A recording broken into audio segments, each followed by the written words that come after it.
All right. Of my life, 6 of the longest minutes ever endured by Venka as he took his own hand and his own eye from his head. All right, welcome back to Icewind Dale, where last we left off, you had witnessed a miracle and the resurrection of, I should say, the reincarnation, to be perfectly frank, of a party member, the former 6 foot tall, burly cleric had been brought back into the form of a diminutive 3 foot 3 inch halfling, gifted the rights, gifted the abilities and the rights by Lathander to cast and a spell that normally would not be available to him through the intervention and the efforts of both Father and one of your party members. You witnessed the reincarnation. Exhausted, you retired back to Father D's abode and the chapel of the Morning Lord, where you all kind of decided to have a bit of a rest. And I think that's where we left off, unless I'm missing anything.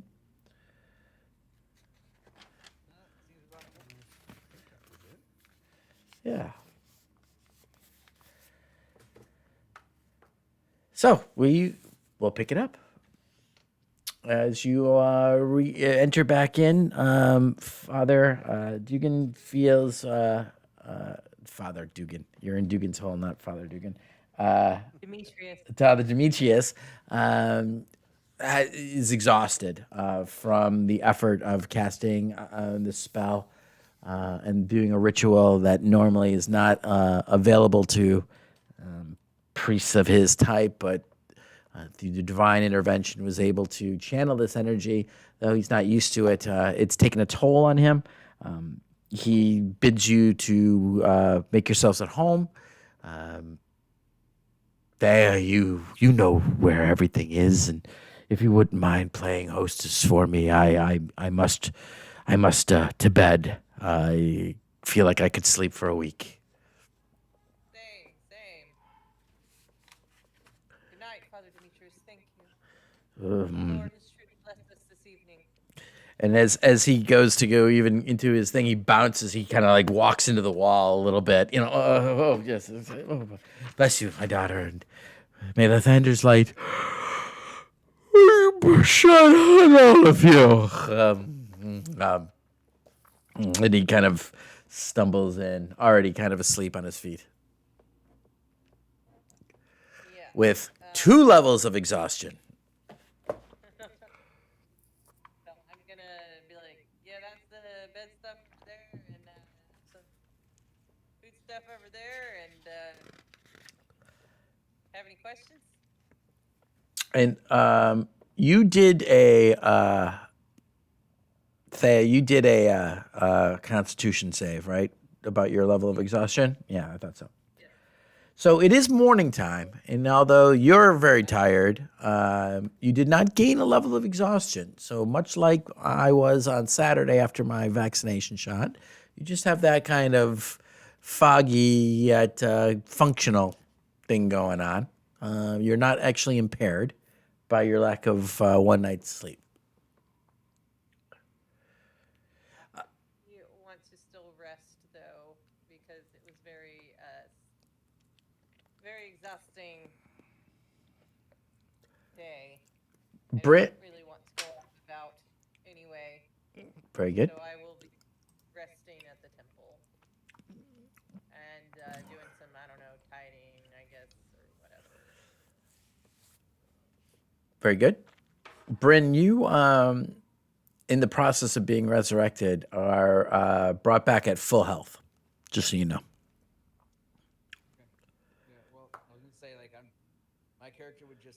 it to a bed, he would just go over there and kind of sit in it. Like Geralt meditating. Yeah, just Because he's salty. meditating. Okay. And I'm like, humming some like quietly humming some hymns, like, oh, let there the snow is great. Oh, yes, it's great. He even brings you back from heaven's gate. And I will quietly try and sneak out of the temple and go exploring. Okay. Go ahead and give me a stealth roll.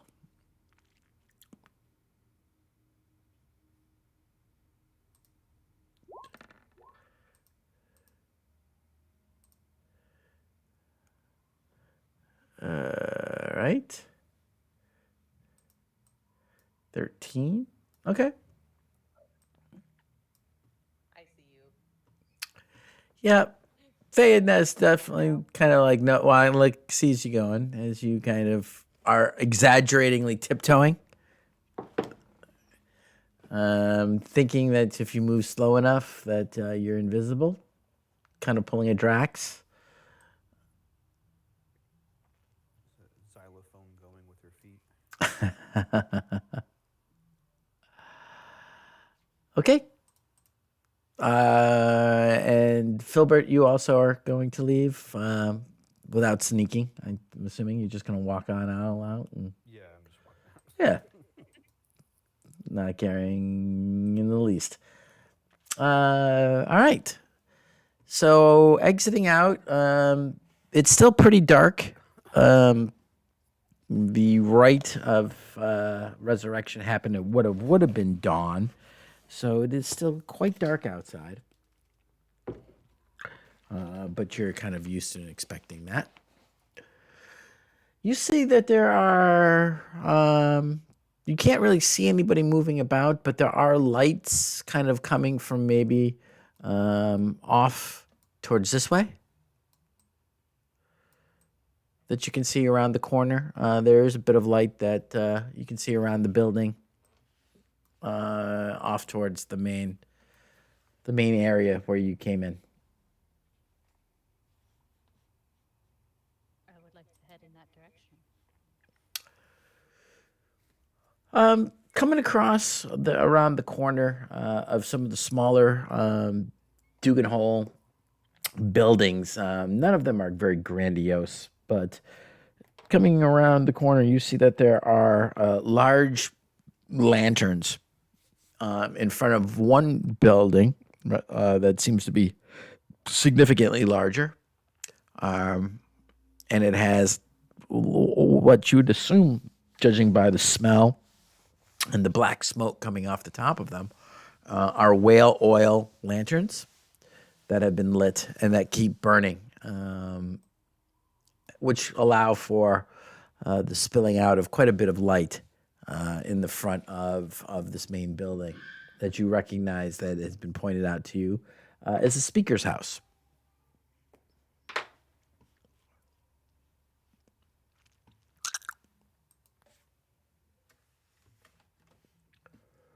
Where are you guys heading? So, is there like anybody around, or is it just kind of empty? In the immediate vicinity in front of the house, it is empty. You don't see anyone moving about in this kind of walkway. What you do see, though, is that in front of the speaker's house, there is a kind of a raised platform. It almost only about a few inches off of the compressed and packed snow.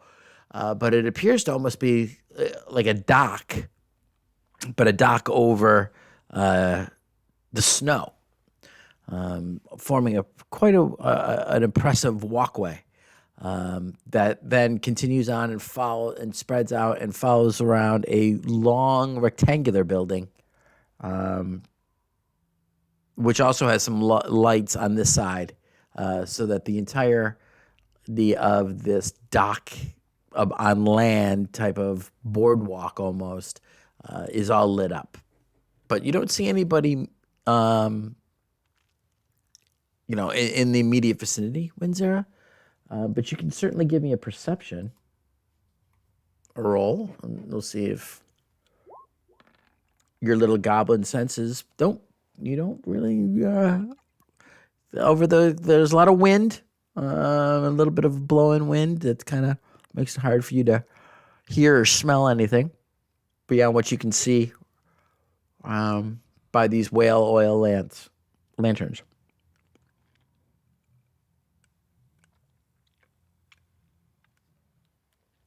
I don't see anything. I should have asked Tara if there was anything to do in this town. Oh, who's Tara? Ah, they The legend of Terra tells of a betrayer. She betrayed her green-skinned polymorphing friend, druid probably most likely.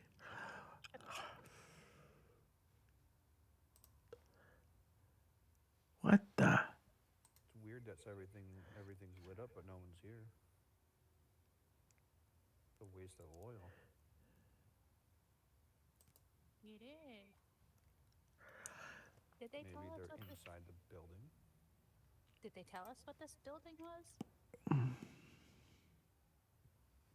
think so.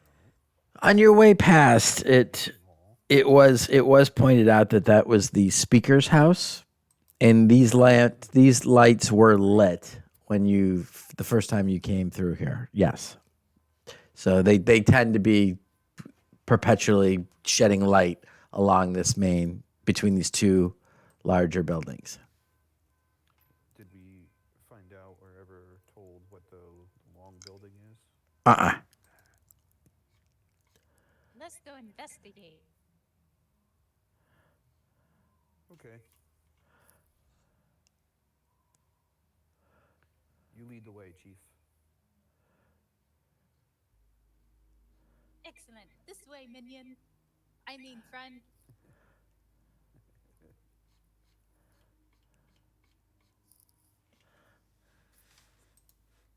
We should try and find some meat while we're out here. Ooh, that would be yummy. I wonder if that wolf will come back. We could eat him. We sure could. Oh my goodness gracious. Um.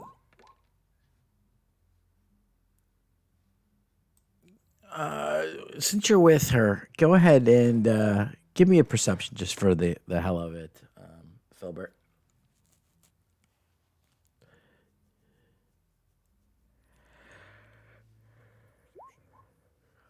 15. In between lulls in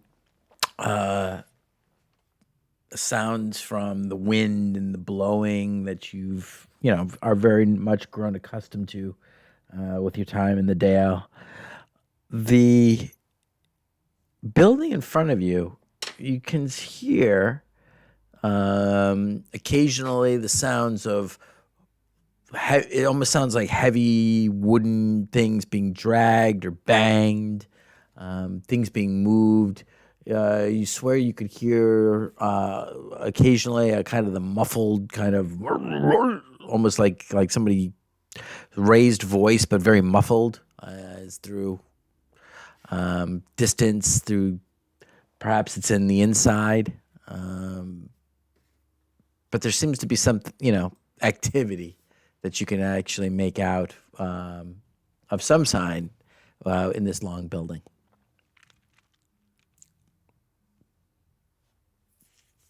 Sounds like there's stuff going on there. Oh, Maybe they're getting ready for a party. oh, really? As I pull my hand out of my gray bag. Oh, Jesus. All right. 5, so we have a panther with us. All right.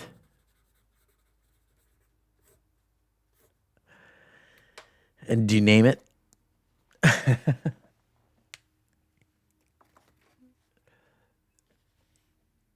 Pinky. All right. Not getting, I thought for sure it was going to be Tara's not here. She's the one who knows all of the Drizzt stuff off the top of her head. Is it Glinther? Ginther? What is it, Dave? I thought it was like Guinevere or something, like Guinevere. Guinevere. That's right. That's right. That was the other one, though. This is the new one. Okay. I might recycle.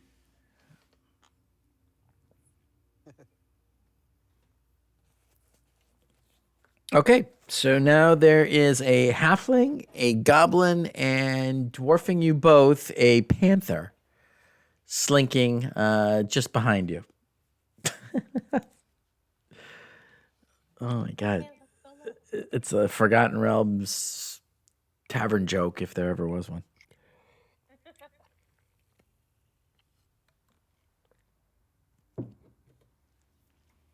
Okay, so as you approach this building, you see that it is a very large structure. So I guess we'll. Well, she said we'll go. I thought she said we'll go have a look. Yeah. So, strolling down the boardwalk, if you will. You don't see an entrance that's right on the very end, but you do see that there are doors as you're approaching. You can see that there's light coming from both sides, and that there are lanterns set up on both sides of the building.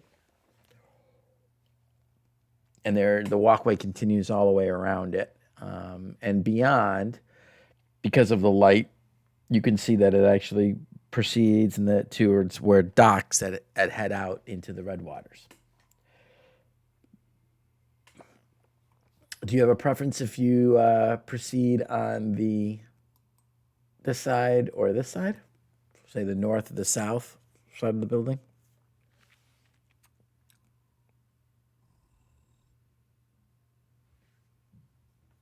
I'm following the boss, so wherever North. she goes.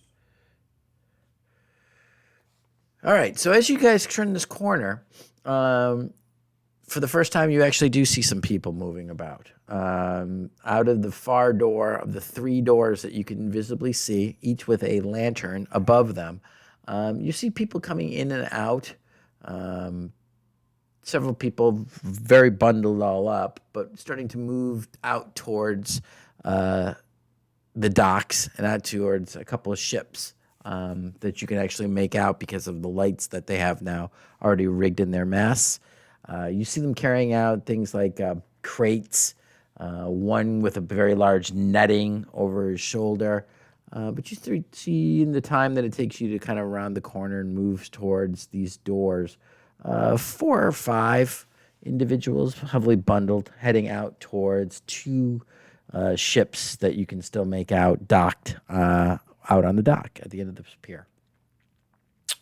There are, however, 3 individual doors that you can see. They coming out of the last and farthest one.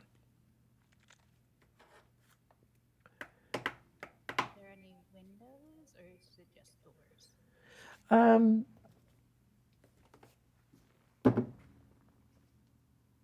There are what looks to be windows, but what there also looks to be that are wooden shutters that have been kind of boarded up, and you make the very clear that there's a lot of snow and ice have crusted these shutters to the point where it's clear that they haven't been opened in some time. Give me another perception though, Windsor.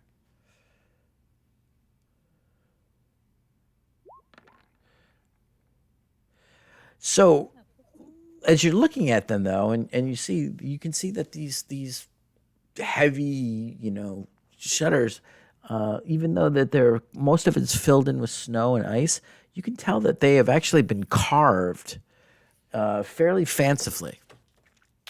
And there's some kind of figures and relief that's been carved into these shutters. And as you kind of give it a little bit of a closer look, you're able to make out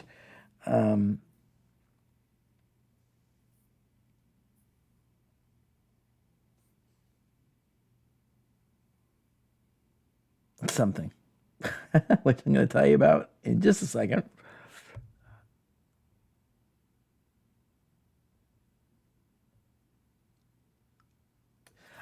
They appear to be almost like a pillars and monolith coming out of water with two fish crossing underneath. And you recognize with your 15 that these reliefs actually are like the knucklehead trout, kind of swimming up underneath a large monolith of stone in some kind of watery, what maybe is to be representative of the red waters itself.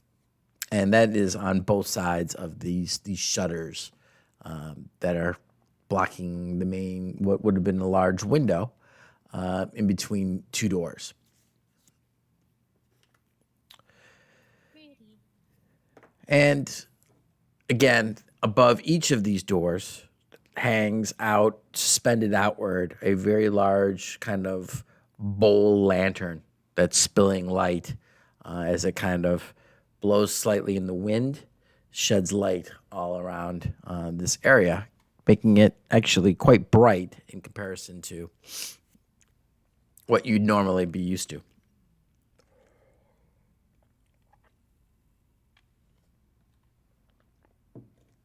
Hey, Filbert.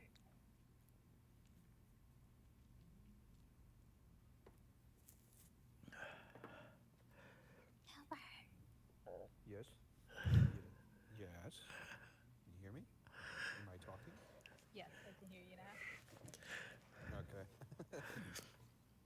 Do you want to scare the locals? Do I want to scare the locals? Yes. Yes, I do. Why, yes. Yes, I do. What do you got in mind? I was thinking we could have Pinky jump up onto the roof and give out a large roar right above them. That will probably make them jump a little bit. But I we don't also think gotta they hide. really know what a panther is. Oh, well. I'm usually pretty good at that. That's true. What do you think? Or, But we have to stay close enough that we can see them and then giggle.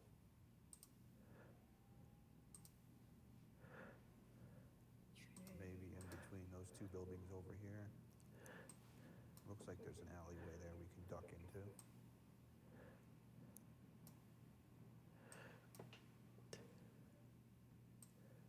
yeah, let's do that. And I'm gonna turn to Pinky and I'm like, Pinky, I want you to climb to the roof, do a large roar, Oh, yuck. and then run away back to the temple. Okay.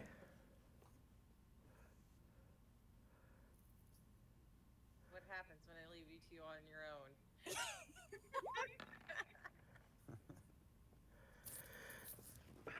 Okay.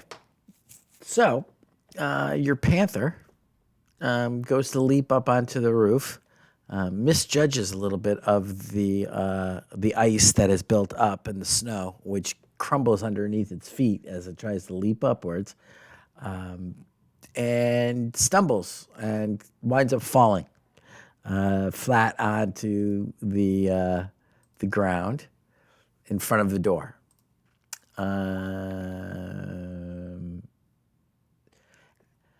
After which, you guys begin to hear some shouts and yells from inside the door, as somebody clearly heard this cat fall. Pinky jumps up though, and trying to now fulfill his mistress's command. Is able to leap up and at this time scramble up and perch himself on the roof just above the door. He gets there just in time before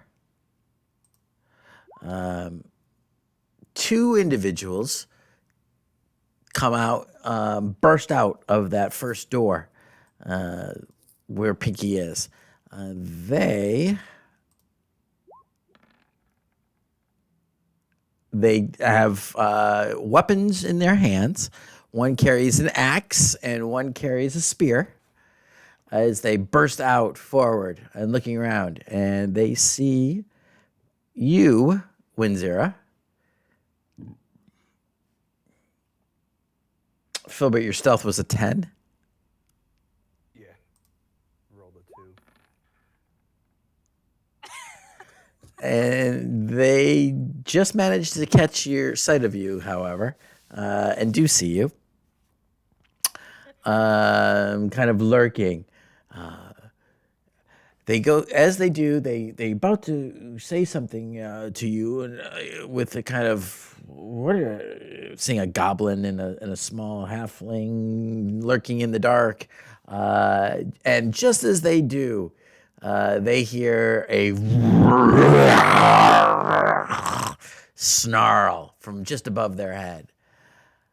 Let's see how they take that.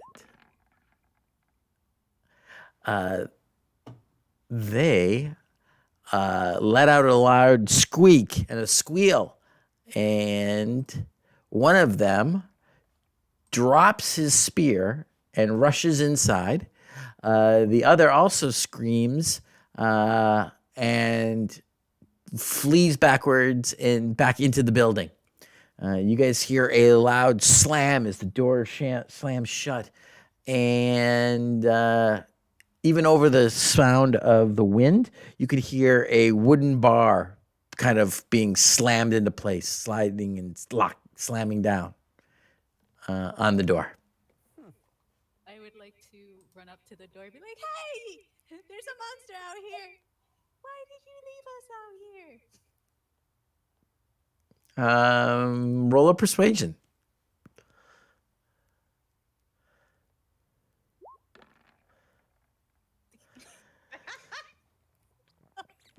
How do we know that you're not in league with the beast? Goblin? No, it's gonna eat me. No. Let him eat her. What's your name? I'm not telling her my name. You're going to tell your name? I'm not going to tell her my name.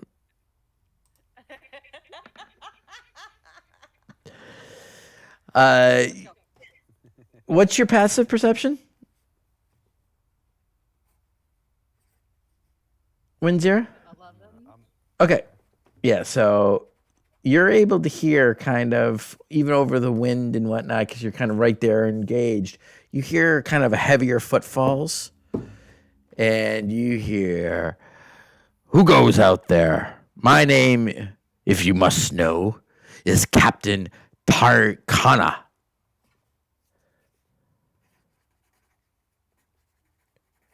I'll remember this. And then I'll run back a few feet. I never forget a face. And I'll keep running back. You'll regret this. All right. A moment later, the door opens.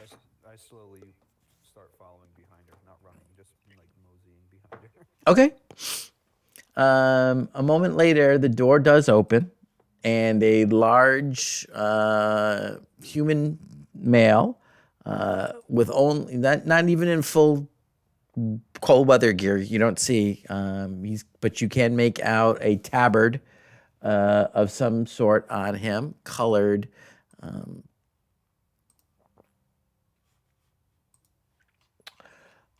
It is colored, and it is light blue with a dark blue edging on it, and some kind of crest on one shoulder. It's hard for you to see as you're retreating.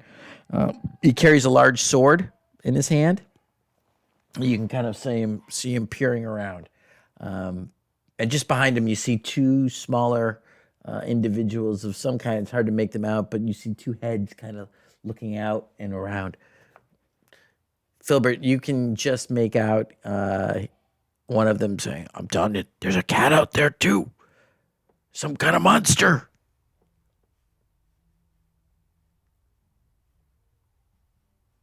Yep. Big cat on the roof. You should take care of that. It's gonna eat all your fish. The soldier type individual wheels around. You can see him kind of now looking up with sword at the ready.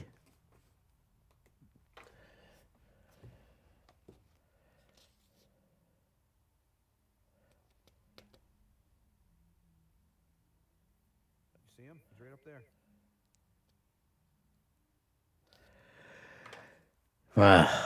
I think that you are all of having a bit of a laugh at our expense. I'm not laughing. I'm already gone. There's a friggin' panther on your roof. I don't see any panther. Panthers. Right there. Do I not see the panther? No, the panther ran away. That was the instructions. The panther growled, did all that, and then ran away back to the other. I missed that one part. Yeah, sorry. No, as soon as he growled and they all ran back in, he took off. I'll keep an eye out. If I see him again, I'll tell you.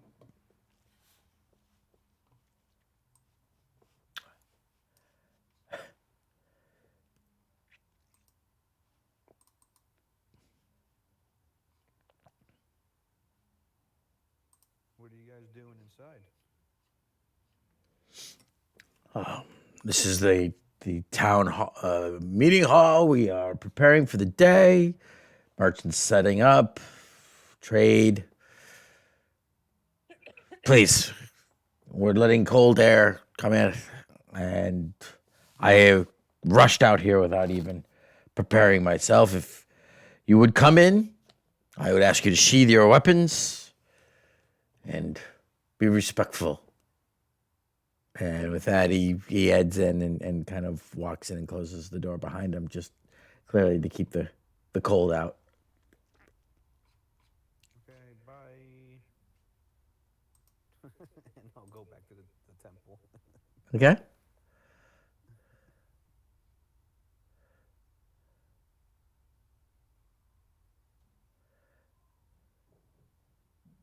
Has when Zero arrived yet? Sure. Cat would have gotten there first. Yeah, the cat's there on the outside, but doesn't know to go in.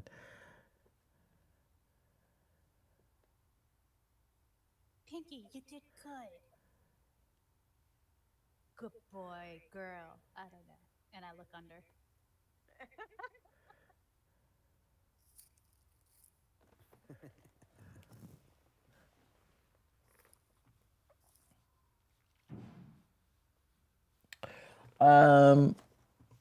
Windsor, give me a Constitution save, please.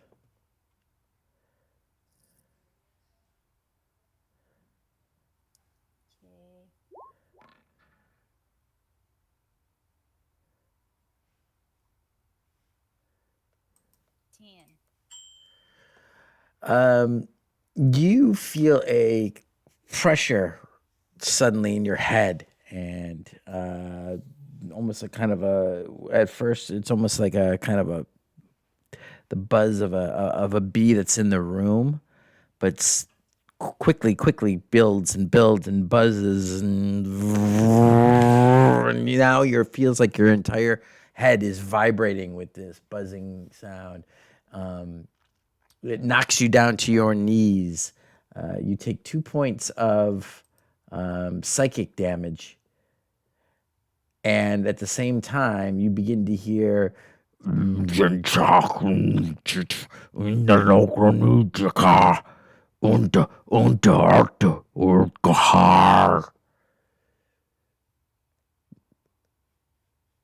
Give me a straight intelligence check.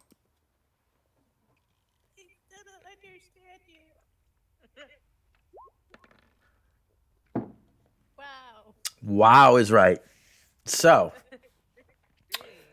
even through the pain, you recognize that by the cadence and stuff of this, you've actually heard parts of this before, but now it's almost like someone was yelling or to you from outside and down the street before, and now they're standing in the room with you with a bullhorn, and it's so loud that it's hurting your head.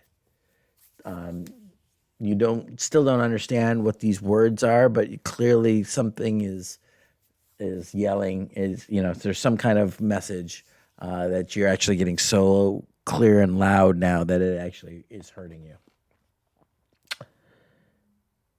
Commoner Goblin,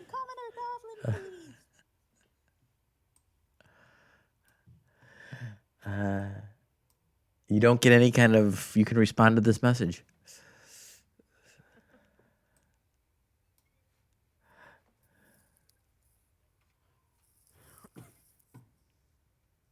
Well, she's outside, so I don't know if she's going through that. You do not. Also, by the way, you get a very strong this time a sense that of a direction. And if this is where you're standing, Winzera, it's coming from that almost due in that direction.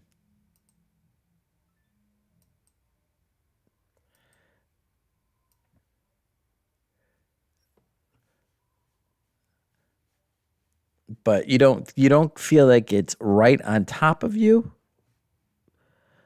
But it's definitely seems closer than it ever has before.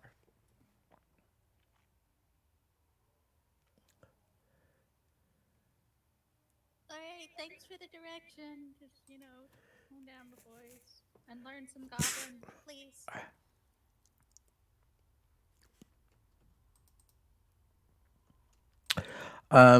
With your ridiculously high intelligence roll for you, you're pretty confident that you will be able to recite that back.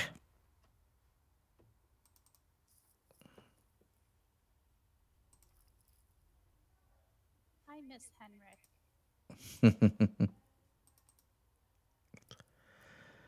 It's too soon. Still too soon.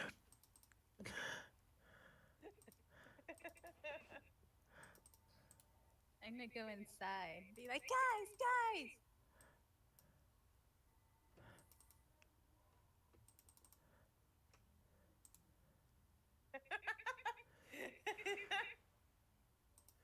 Ah!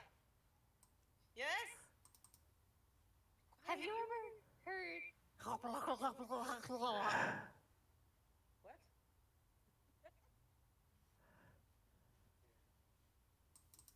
Say it. I don't know if I've ever heard alphabet. I know. You have not. Celestial, Common, Dwarvish, and Gnomish. No, you've never heard anything quite like that. Oh, don't think so. It sounds like you're choking on a sandwich. There may have been some slight sounds that sounded slightly similar to Gnomish. Maybe a few, guttural things that sounded maybe a little like Dwarvish, but, I have celestial, common, elvish, and halfling. yeah. I thought, yeah. No, you don't pick it up either.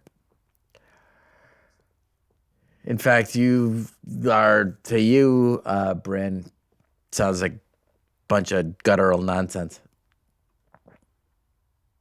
Still staring off into nothing then. 1,000 yard stare. Just Yes, yes. Yes, there's now an emo halfling on a bed. Yes, we got it. Thanks, Pip. You understand what I'm going through? I was big, I'm not tiny. I'm just growing up. Now we just gotta make Thea small. Ow. Yeah, then you can. Can be the 4 munchkins. That's right. 5 marbles in a bag. So, did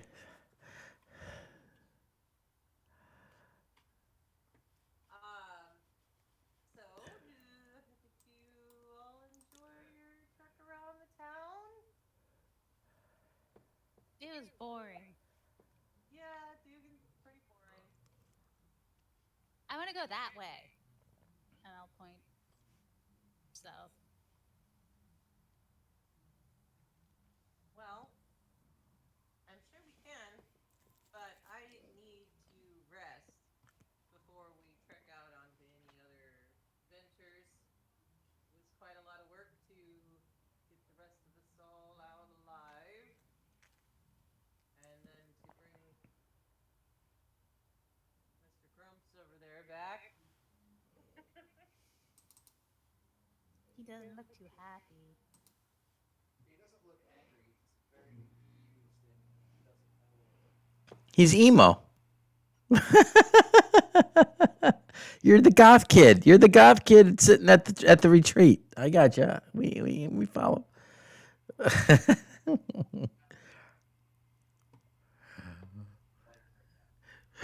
Sitting at the cemetery gates, Keats and Yates are on your side.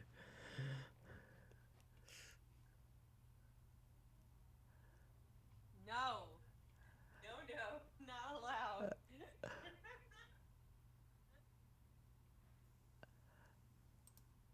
Oh, I thought that was pretty good. Shows what I know.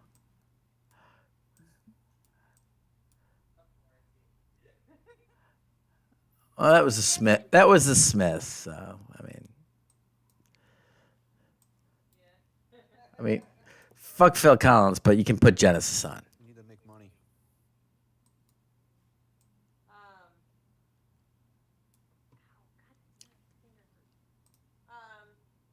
Yeah, so essentially, I mean, just out of game, I have to rest so I can get, like, health back.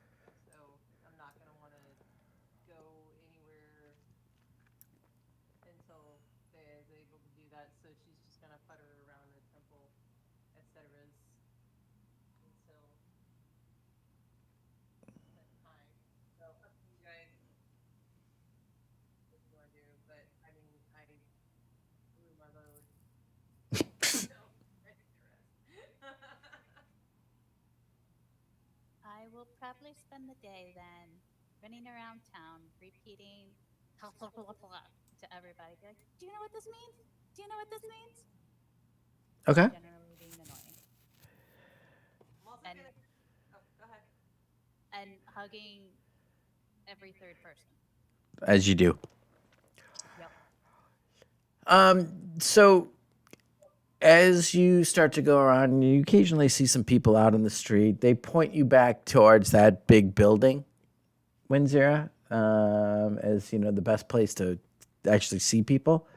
And even with the light coming up to a little bit of twilight, and as the morning presses on into midday, those lights still burn. And as you actually go up and you walk in to one of the doorways, you see that the entirety of this long building has actually been gutted and converted so that it actually feels, as you walk in, with its high, about 20-foot ceilings, that you're in an enclosure that's been set up to almost like a village square. You see that there are vendor booths set up, that there is an area with actually a trough and water for bathing. You see what almost looks to be a small little tavern that is really no more than a bar set up behind a plank on a couple of casks, big barrels, and some small boxes that have been turned into tables and small little stools around. Again, all in this kind of open area with lights have been strung across the entire area, so that there's in the inside of this, it just feels like you're in a small little town square. What are the chances?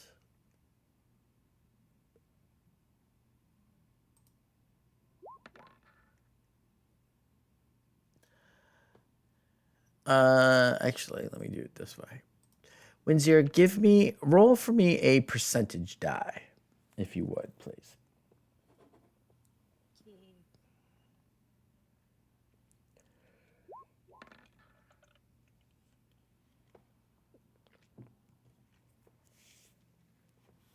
Okay. You proceed to walk around to various vendors. You see some food vendors. You see people who are selling actually some scrimshaw, even. You see some. One corner has been set up that is kind of been some rudimentary walls have been constructed, almost like a stall, and they are selling general goods that you'd expect from like a general store. Is set up in one far corner. And you kind of repeat this thing that you've heard in your head now, back to several different people, and everybody just kind of looks at you quizzically and has absolutely no idea what it is that you're talking about.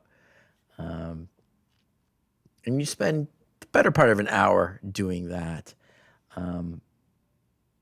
And as you're asking probably the sixth or seventh person, I need you to roll for me another Constitution saving throw.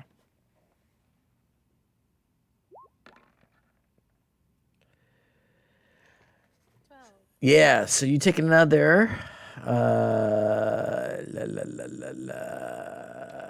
4 points of psychic damage this time, as the message that is blasting it reverberates inside your head.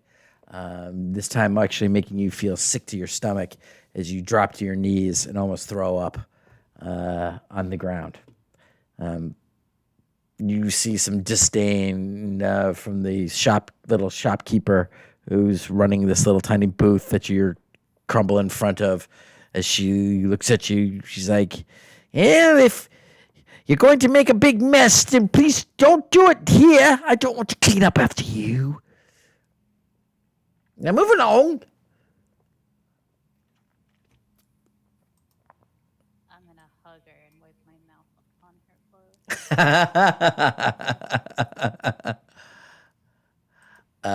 clothes. She does not notice you wiping your puke on her coat. And she actually softens a little bit to her rudeness as you hug her. She's like, "Oh, you poor dear. Here, have a drink of water." She pulls out a jug and pours you a cup of water to be able to wash the spittle. You're so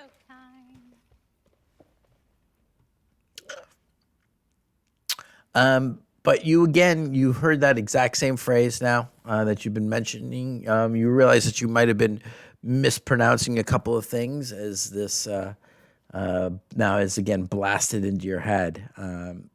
It seems like it had been just about an hour since the last time that you'd heard it.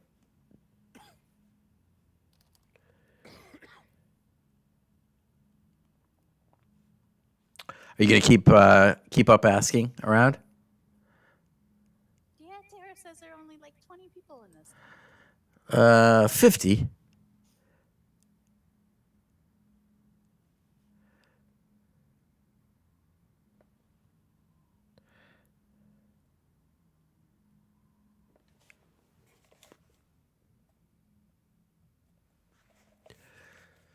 Well, my kids are actually listening to music so loud upstairs I can hear it. I'm kind of proud of that. They're always so damn quiet and like never. I'm like, cool. Yeah, girls, crank it up. I'm the opposite of my dad.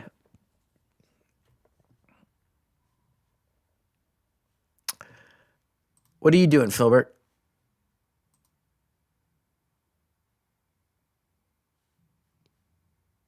He's having a smoke. I'm just hanging out waiting for everyone to be ready because I know Wind Zero wanted to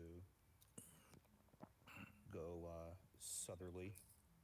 Okay, so she's off on her own then with the Panther. Or is the Panther with you, Winzera, or not? I'm riding the panther. You're riding the Panther as you're doing this. All right, there's a visual. Uh, you are at one point, however, give a persuasion. Let's just see how persuasive you are. And you know what? Do it at advantage because you're riding the back of a Panther. And, it's not every day in Dugan's Hole that they get to talk to a goblin riding the back of a Panther.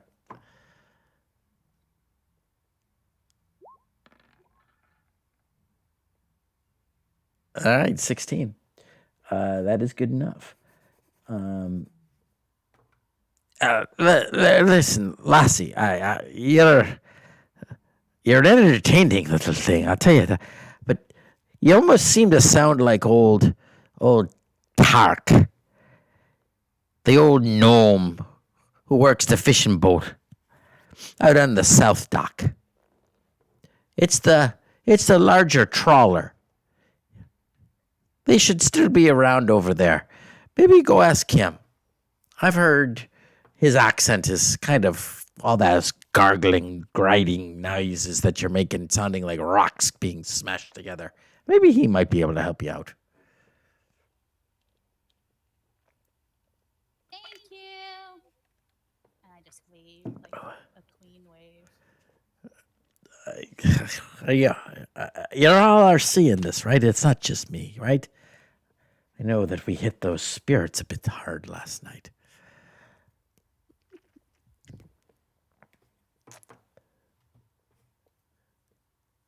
So you follow out where he's saying, and you notice that as you go down to the south end of this long building, that the majority of that end of the building is kind of taken up by large holding crates, if you will, with fish in it of various types. There are booths that are setting up that are making and repairing nets. The far end of this building seems to be very geared and people working geared towards the fishing industry. And you wind up going out one of the doors that you had seen some of those other individuals coming and going before, but on the opposite side.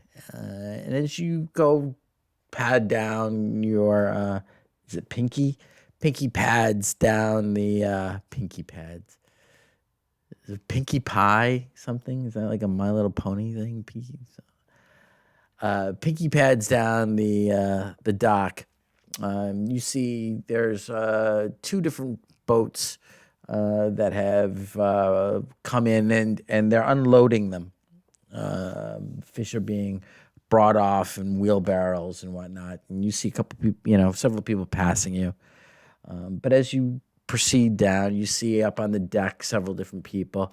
And you do notice that on the deck is one elderly, because you can tell by his shock of almost pure white hair that is actually not even unhooded and bareheaded. So very rare that you've seen around here. And he actually has a eye patch on one of his eyes, a very diminutive kind of wizened. You can see all the wrinkles and the leather-like face of a gnome. But he seems to be the one who's directing all of the others, yelling at them, at people 3 times his size, about and bitching about, yeah, hurry up with that, move that over here. What are you being paid to stand around? Move your bloody ass, you docker. Excuse me. Are you Mr. Old Tart?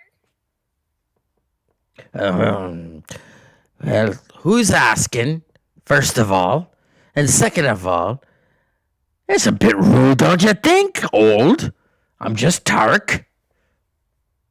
Oh, I'm sorry. They said your name was Old Tart. I thought it was your first name. Well, who said so? I'll be paying him a visit. Or her. They're over that way. Hey, get those crates too. Don't leave that there. What are you, stupid? Born with freaking a hole in the head. Yes, I'm Tark. What can I do for you? So the lady who, or man, I don't remember, got your name wrong.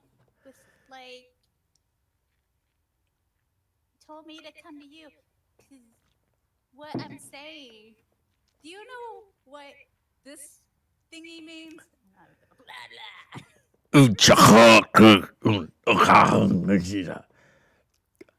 blah. And as you start to kind of bitch this out, he stops. And for the first time since you've seen him, is not paying very close attention to everything around him. And he looks at you. Where did you learn how to speak like that? And he kind of comes around towards the gun wall and leans over.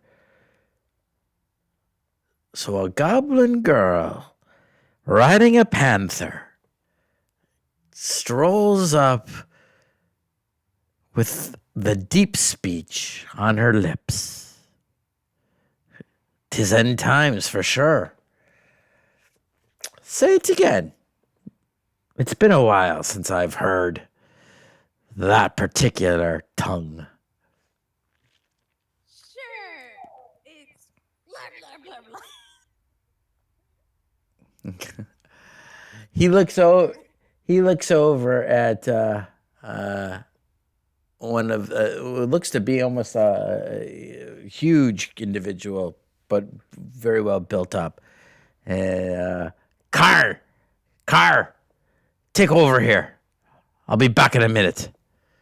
And you see him kind of pull up his hood a little bit and shrug into his jacket a little bit more, and he starts to walk down the gangway to the dock that you're on the back of Pinky. Do you know what you're saying? Nope. Well, You know? I know the words that you're saying, but they don't make much sense. Well, that's more than I know. Say it one more time. Make sure that I've got you straight. It's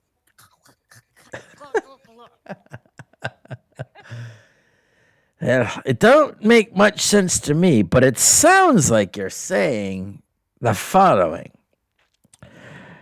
That first part there, that'd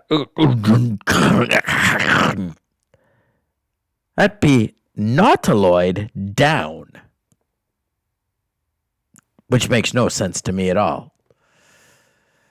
Emergency protocols enabled? Don't know what that means. Crew safe That's clear enough. But vessel in danger, imperiled, in trouble.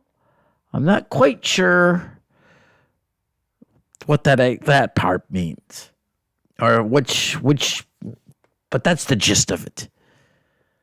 It's not an exact translation to common.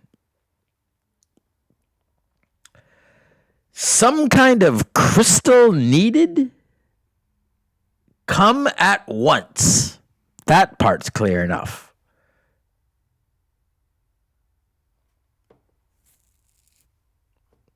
That make any sense to you, little goblin girl?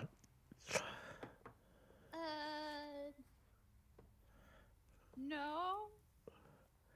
Well, that makes two of us. But then again, a goblin girl riding on a panther. That doesn't make much sense to me either. It's a lot of fun. I'll take your word for it. Wanna try? Oh no. Oh no.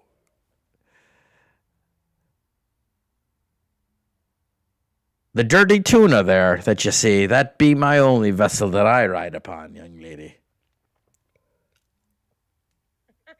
Dirty tuna.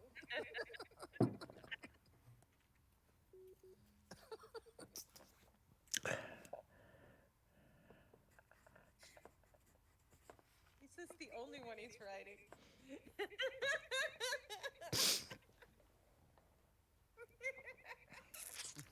Shut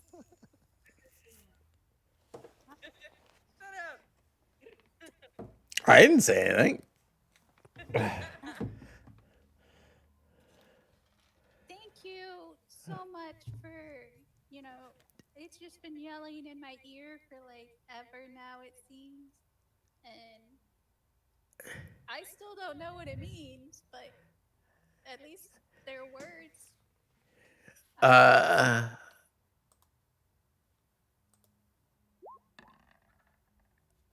As you confess to hearing words, hearing voices in your head, he seems to go, okay, great.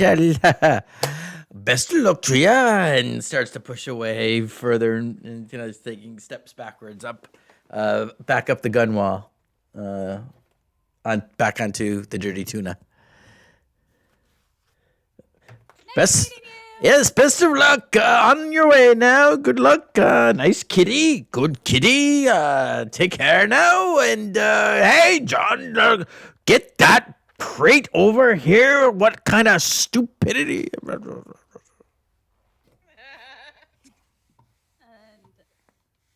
I will rush back to the temple.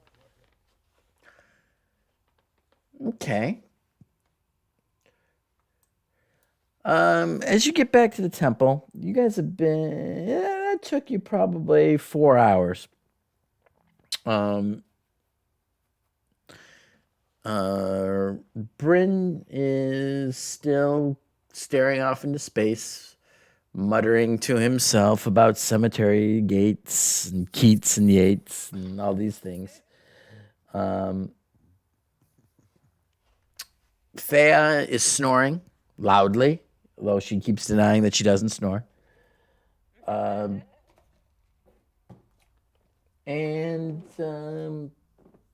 you walk in to see Filbert sharpening a dagger. So that seems like something Filbert would do. Well, that or cross stitching, one of the two. We'll say that at this moment you're just got done cross stitching. Yeah, you just got done cross stitching. Hey guys! Icewind 0. I found out. I don't snore. That's right. I wasn't even sleeping. How could I be snoring? Pinky, go look her awake. God. Okay. So, Thea, as you kind of Suddenly,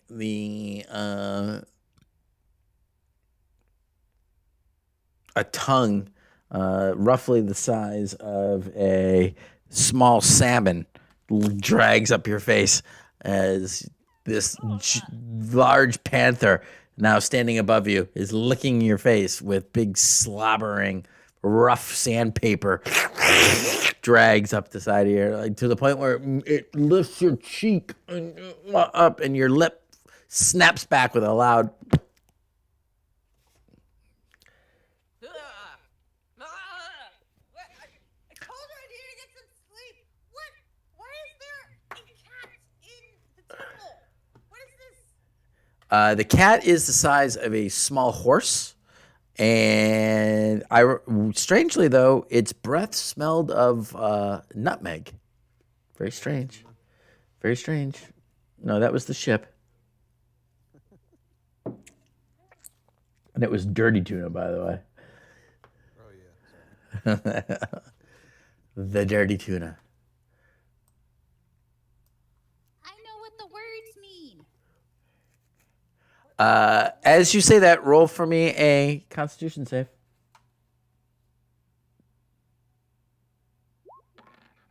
What? 13. So as you say, I know what the words mean.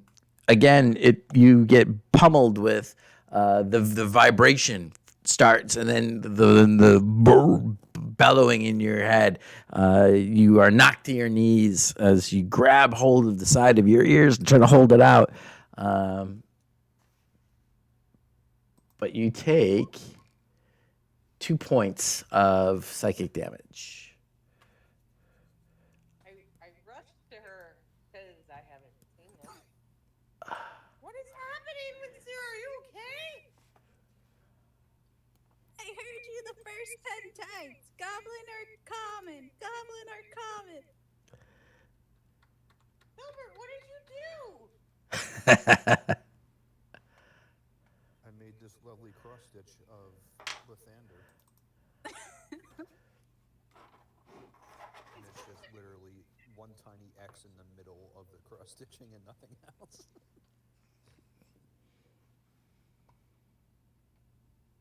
Jesus.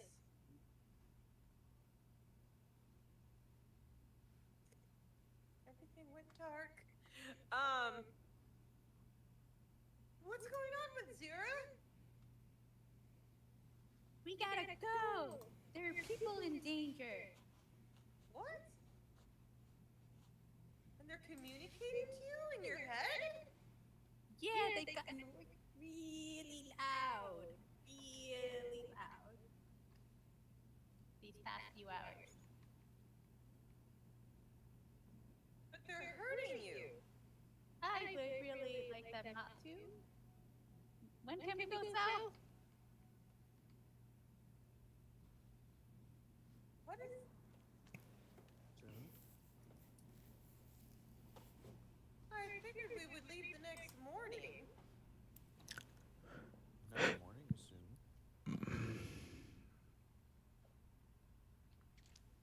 As much as I love to see Father Demetrius, as I'm sure you're aware, Duke's Hole doesn't leave a lot for entertainment, but I'm very concerned. What are you talking about? The words? The words I said before. Mr. Tark. Not old Tark. He gets really cranky when you call him that. Don't do it. Super nice guy, though. He was able to tell me what the words mean. What? The words I yelled at to you guys before. Remember? Okay. It was. I don't understand most of it. I just understand danger. Not a lot down. Emergency protocols enabled. Crew safe, but vessel in danger. Crystal, come at once. My name isn't Crystal, by the way. It's Winzira.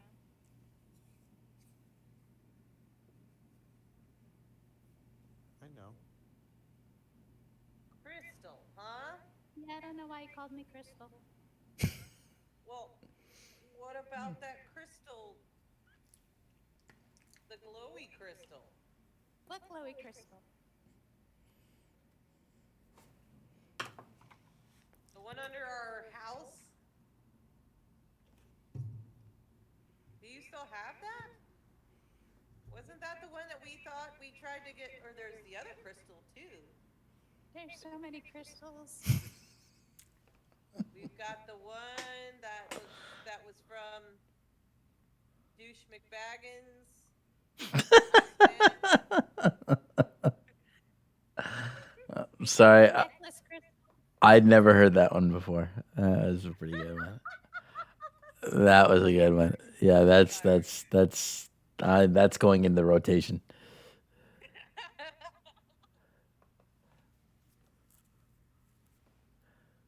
Necklace from Mr. Frosty Man.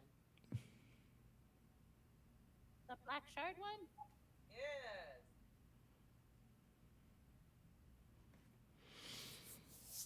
Yeah, I don't know what. Oh, so you're saying it's asking for this crystal? That, or maybe it's talking about that big giant crystal that's underneath our house. Weren't you poking at it? Oh, that's true. There was a big glowy crystal. Hmm. That's so far away in the opposite direction. This is true.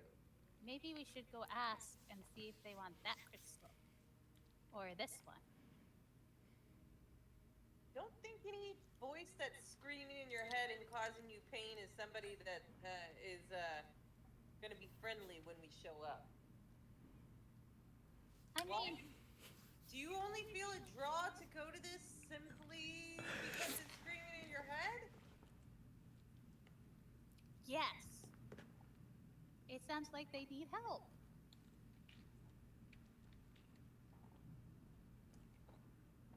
Silver.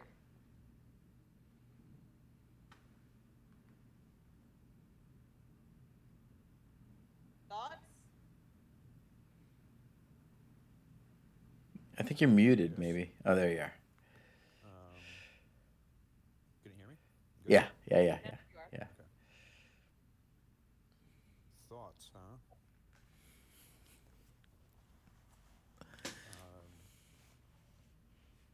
I wouldn't want weird voices shouting in my head, so I would want to do something to make them stop. Oh, why don't we just leave the crystal here?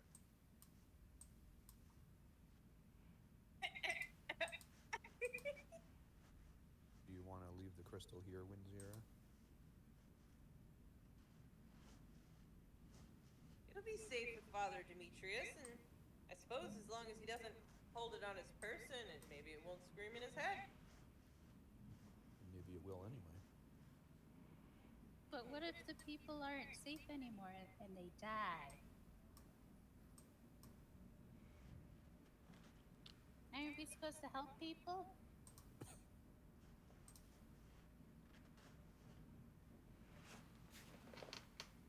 Generally speaking, people who attack you in your brain aren't your friends.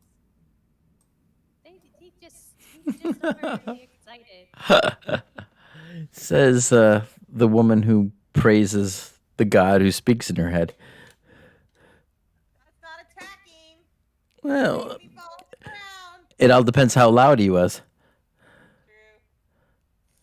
It's like before it was just a little quiet. I think since we got closer, it got louder. I see. Kind of like when you're loud when I'm standing next to you. I'm never loud. I have the voice of an angel. Mm-hmm.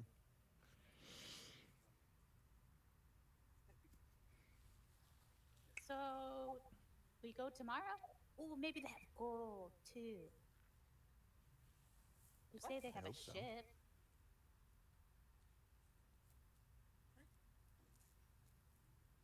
wonder if it's a big ship or a little ship. What about a ship? I'm confused. Maybe it's medium.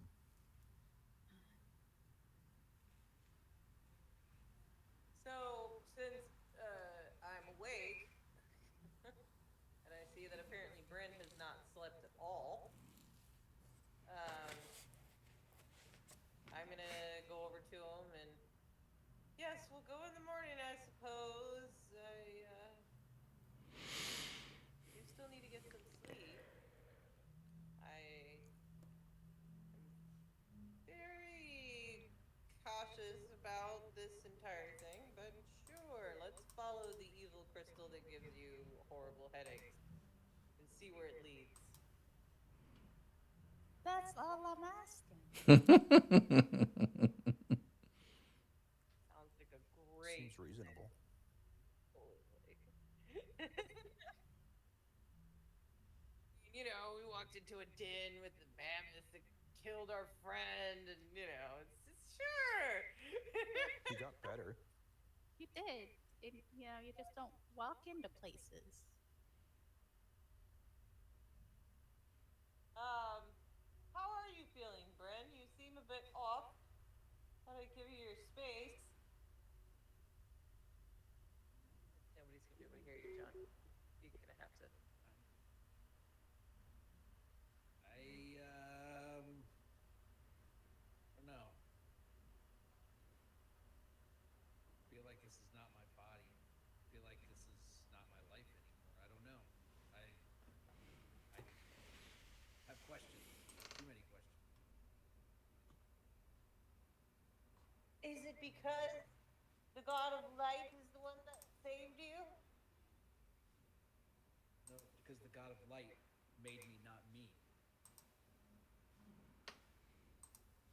Well, resurrecting someone's very difficult.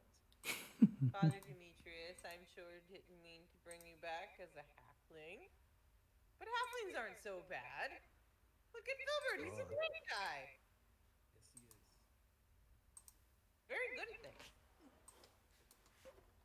I just have too many questions.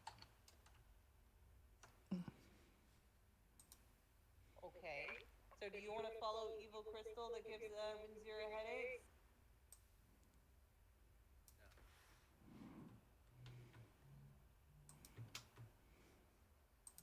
What do you want to do?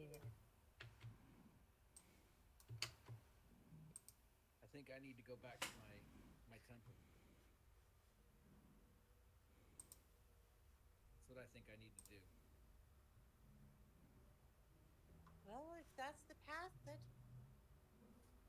the Lord has put you on. Which lord? I have many, many, many questions that need answered. I've got too many things to ponder. I don't feel as though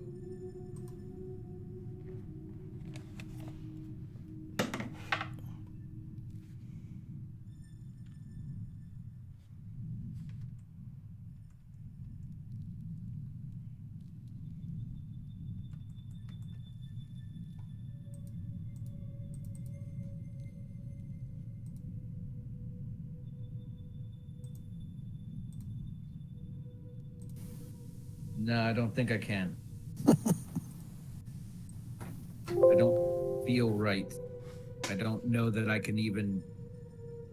I'm not sure if I can perform as I used to. I don't know a lot of things anymore.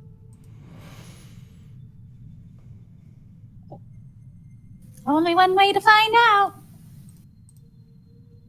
And I'd rather not have lives on the line while finding out. Party pooper.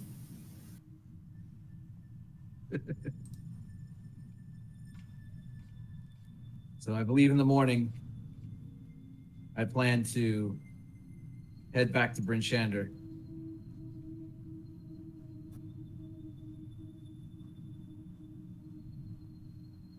Oh, I get it. Your name's Bryn, and you're from Bryn Shander.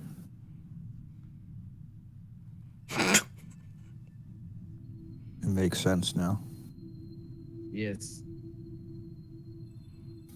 Ah! Yeah, see, you get it? Isn't that No. clever? Oh. Sometimes orphans get named by the place that they're at, where they grow up. So Thea could have been Dugan? Could have been. Or maybe And Cole. depends on the night. Well, she is now. That's her name from now on. No, it is not. Stay as whole. Well, we'll miss you, Bryn. I hope that you find a life in this new life that the Lord has bestowed to you. Sure, this was a costly. It costs. It probably costs your. Temple? Your temple a lot to bring me back into this life. 1,000 gold pieces. Yeah. I reach into my pack and I hand Thea a sack of gold and tell her to give that to her. Give this Yoink. to them. And the sack of gold. Basically, all of the gold. 200 gold. Basically. Well, I'm sure that will help, although we did deplete all of his oil stores. Well,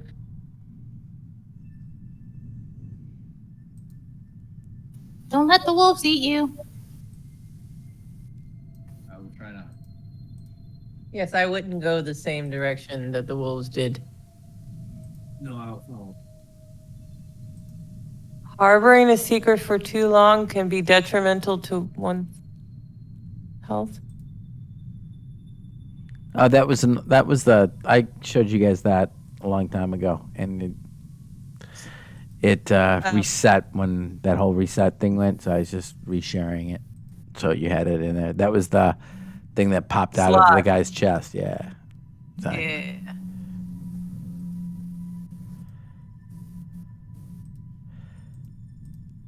Okay, so what's the plan here, kids? Well, I guess we're gonna rest for the rest of the evening and then get up in the morning and follow the murder stone. Should we escort Bryn back to Bryn Shander? Oh, you don't need to do that. I think I'll be Okay, good. Totally out of our way. We were just being nice. I mean, somebody had to offer. Don't have to tell me twice. See you, bye. Best of luck. Peace, Bye. peace out, motherfucker. Bye bye. Bye bye. Bye bye. Would I be able to make any kind of a check to see if that sounds like it might be some sort of anything I may have read about cursed items or anything like that? If it may sound like something like that? Well, you don't. You're the one talking. Huh? You're the one talking. I mean, are you concerned that you're saying something that you might be cursed? She's been describing. No, the crystal. He's talking about the crystal. Oh, yeah. If you'd like to. Voice. Yeah. You totally can. Absolutely. Arcana. Not my best. Roll high. That's 12.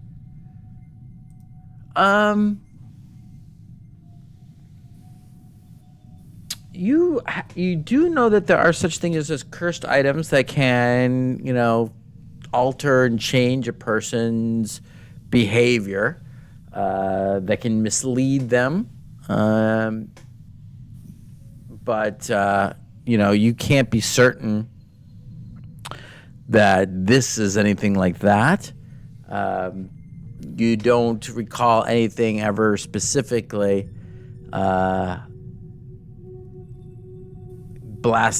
getting blasted with a repeating message that seemed to get more and more intense and cause pain. in your studies.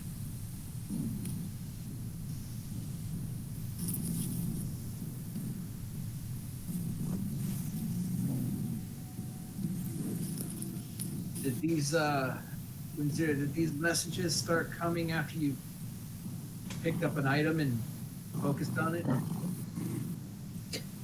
I don't remember. It's been so long.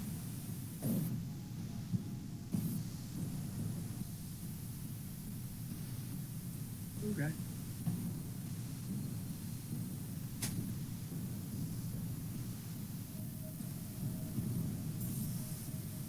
Ow. Wish you all,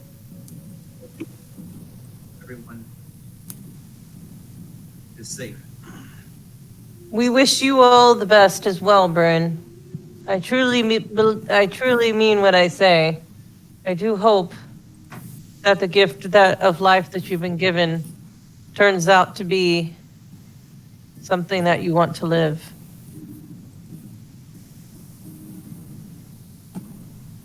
Ditto. Enjoy yourself. I'm gonna sleep, and when I awake, I will leave. So, been good knowing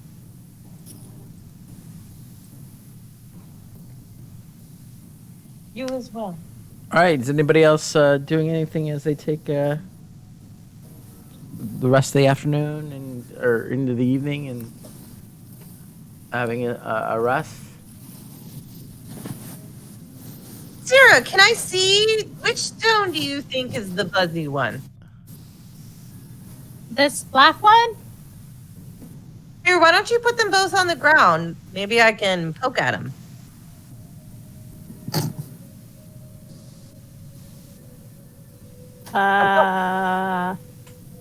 They're very pretty.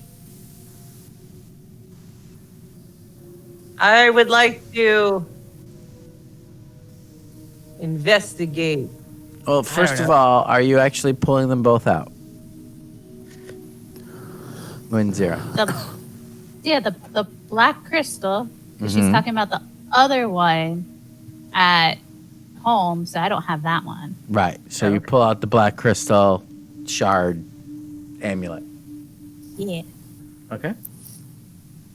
So I would like to use my think if I could think of anything in all of my historical studies Mm-hmm. of something like this. You can either roll a religion or arcana. Okay, I'll do religion. Okay. Yeah. Yeah, you only got 4 hours of sleep, man. So you're a little foggy, and trying to recall something about this. Like, you know that recently somebody said something about a cult wearing these things, and yeah, fuck. But I cannot remember a goddamn thing that I'm trying to remember, and fuck, I want to go back to sleep. That's basically what your mental dialogue is as you're looking at this thing. I don't know. I think I'm too tired, but I still have a bad feeling about following this headache murder stone. But good night, everybody. Get some rest. We're gonna need it. Yeah. Night.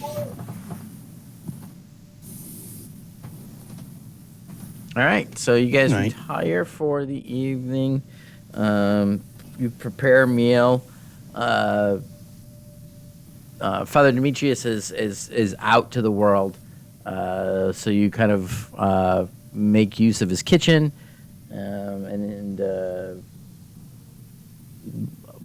pulling out some of your own rations and some of the stores that are available there. You make yourself a nice meal. You all are able to sleep without having to worry about, for the most part, any kind of watch. and you all get the benefit of a full night's rest.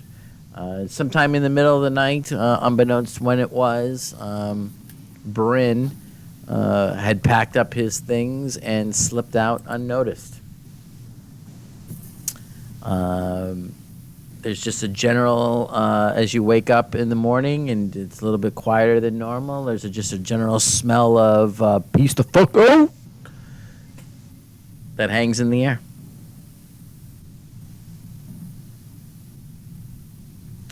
So, you all get the benefit of a long rest. You can take your spells, update them.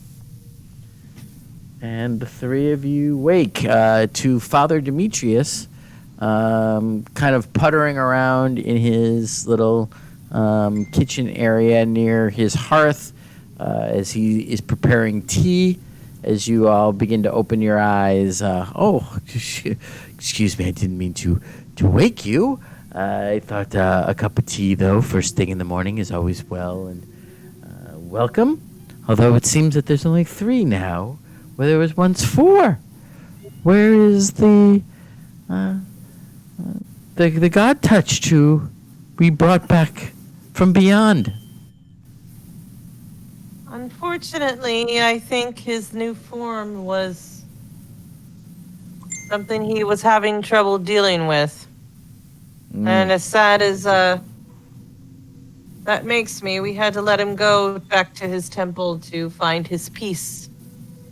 Well, that makes very good sense. I mean, what a transition that must have been. What a shock. First, the trauma of being killed and then waking up in such a vastly different form. I can only imagine. Well, I wish him well, and that He did walks- leave the. I'm sorry, daughter. He left. This for the temple. Ah, I hand him the 200 gold pieces. well, perhaps he'll make up the rest in his own time. But we do charity not for charity's sake, but because the Lord of Light wills it.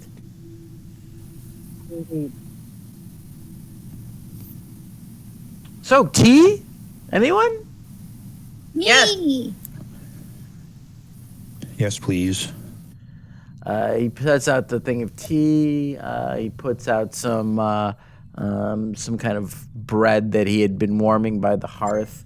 As he walks by you, Winzira, he kind of drops down a half-cooked, half-raw little slab of bacon, Yes. and You're kind the of just best. winks at you.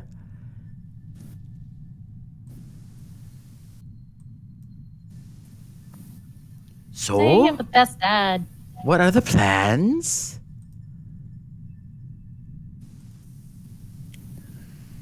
Father Well- Demetrius, you said you needed some oil, right? Well, we did use up the sacred oil to bring your friend back. It is true. And is this sacred oil from something sacred, or is it just blessed oil? Well, it is a ritual that we can do here in the temple. It certainly is something that we can ask the Lord of Light to ordain. However, there are certain materials that must be gathered, and most of them are brought from afar, as they are very difficult to come by up here in the frozen Icewind Dale. I stumbled upon a large cache of oil at the where we rescued the children. It was far too heavy for myself or probably any of us to really get onto a sled and get back here.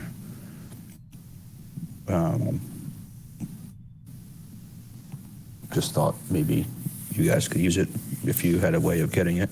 Well, what kind of oil are we talking here? I think it was whale oil. Ah, yes. Well, while that might be a very great boon to the town, as that's how it is we keep the lamps lit, the oils that we're talking here are more of a rarer type of refined, more fine, more valuable, in as such. They're part of a specific ritual. But we can get them from vendors and merchants and whatnot. It'll take a little work to piece it together, but we do have several months before the summer solstice is upon us again, and we must perform the Beltane rites.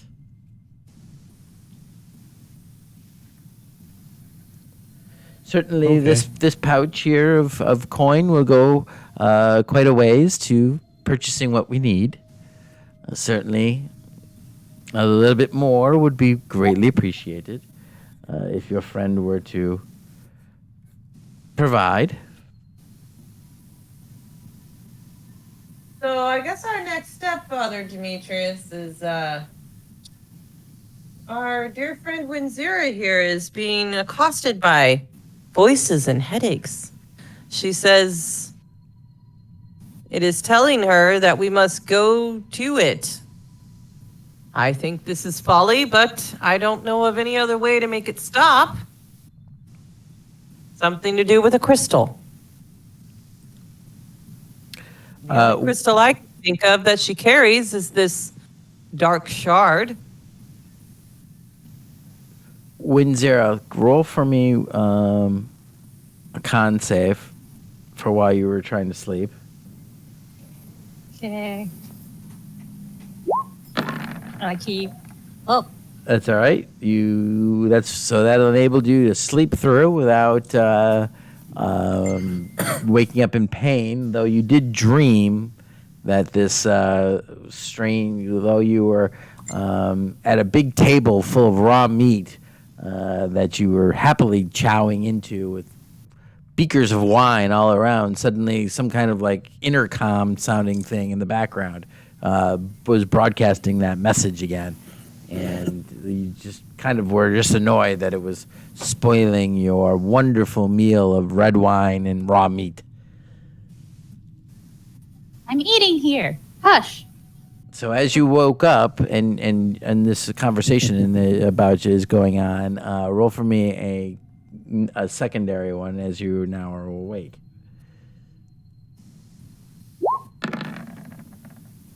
And you get blasted as they're talking about you. Once again, that buzzing, it seems to rattle your brain, and you can feel it almost like physically vibrating in your ears, and they seem to be twitching. But you're able to kind of like get a grip and just grit your teeth a little bit and power through, and avoid it from knocking you to your knees or letting it overtake your senses this time. And you're able to fight back the pain and not take damage. But once again, you do hear those same words being repeated over again. Yeah, so are we going? You see what I mean, Father Demetrius? I see. Yes, that must be terrible. What can I do to help? I don't know. You want to come with us? Well, I must tend to the temple. Do you know where you're Very going good, or how Father. far you're going? Well, it's getting louder, so we gotta be close. It's that way. Oh, very good and very vague. Towards the 20 stones? Oh, past that. Way past that. I see. Well, I guess just pray for us, Father. Well, that I Hopefully, we're not marching straight into our doom. always do. That you can count on.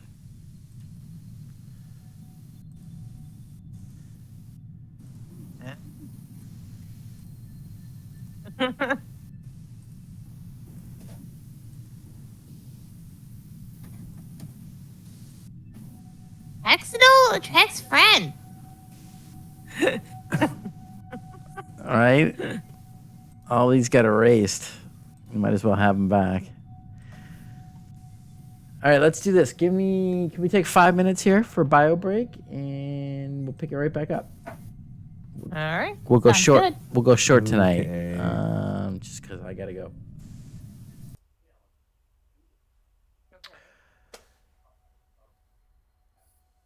All right. Look at Google and see if you can find the password. Okay. So everyone is woken, breakfast, happy. Father Demetrius is puttering around, getting ready for his 2 or 3 people who might come in today. But with a grin, a happy grin on his balding head.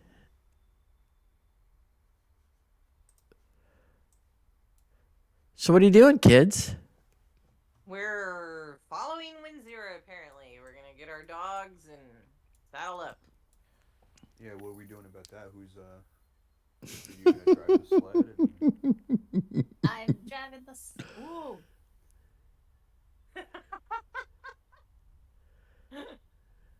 No, I like bear. I'll drive the sled. Okay. I'm gonna pull out 3 little fuzzies though for the day. All right. Roll them up. Once, huh? All 3. 1, 2, 8 is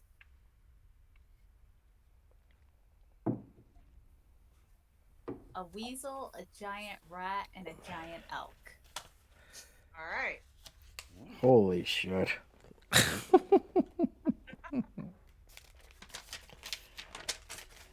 All right. I got to write that down.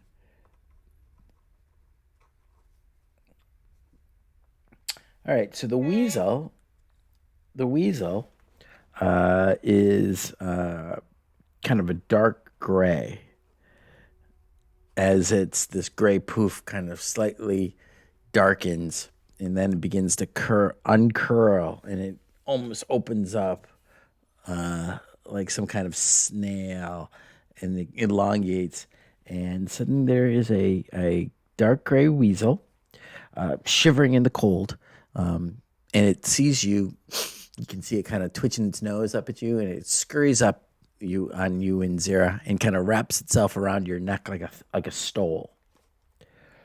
Although on you, it is more like a shoulder mantle than a stole, because it kind of is so much bigger and kind of drapes over. What was number 1? That was the weasel. Okay. Number 2 is a giant rat.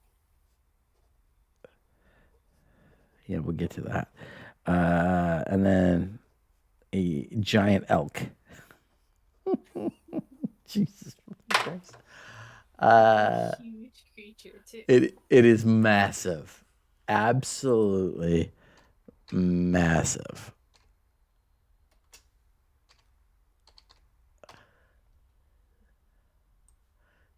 Just for giggles.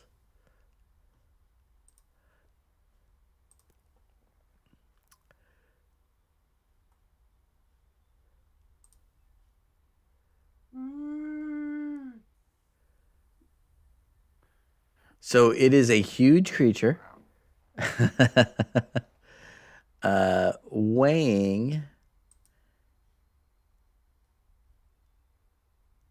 I mean, the majestic giant elk is rare to the point that its appearance has been often taken as foreshadowing an important event, such as the birth of a king.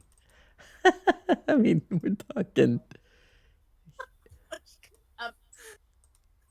Okay. So as you step out, did you wait till you were at least outside? Oh yeah.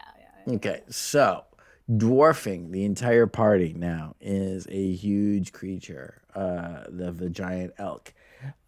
It is a stately, majestic kind of thing, and as this puff unfurls and further expands and becomes snakes out and becomes this long creature, you see it kind of finally shake itself.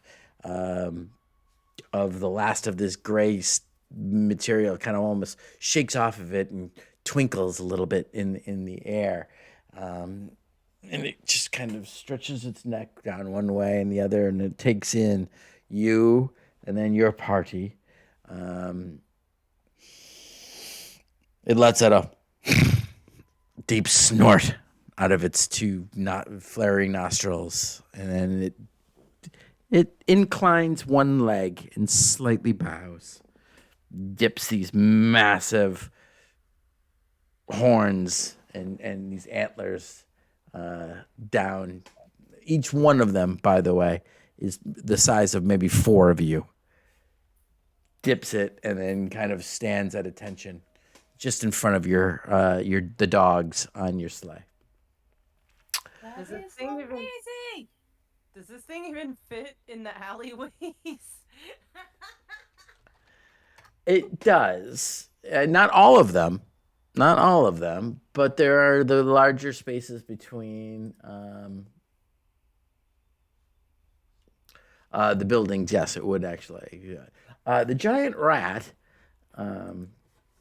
pops into being and unfolds and starts to sniff around.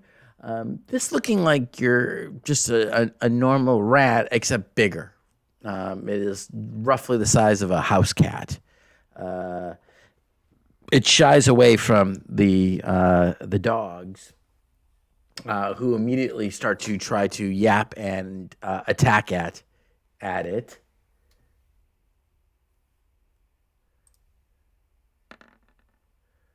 But miss. And it scurries back towards you, and then climbs up onto the back of your sled and kind of perches there, close to where you're standing, Windsor, and just kind of sniffs the air and twitches and kind of burrows in a little bit to the back of the dog sled. Best pulls yet. All right. Let's see. I need to do this. Just for Should we giggle. Should we just put the dogs on the sled and have them pull the elk pull it in? I think they would be very confused. Come here, Goof. Come here.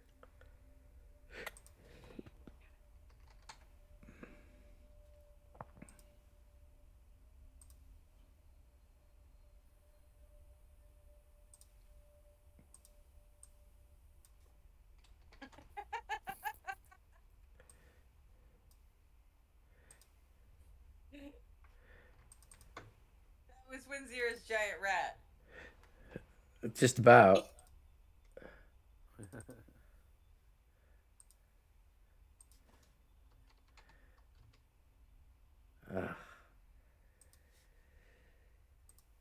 I tell you what, DMing in this game is a study in be careful of the repercussions of every little thing you do.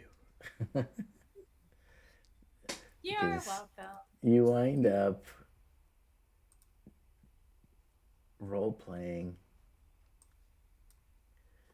weasels, giant elks, and giant rats.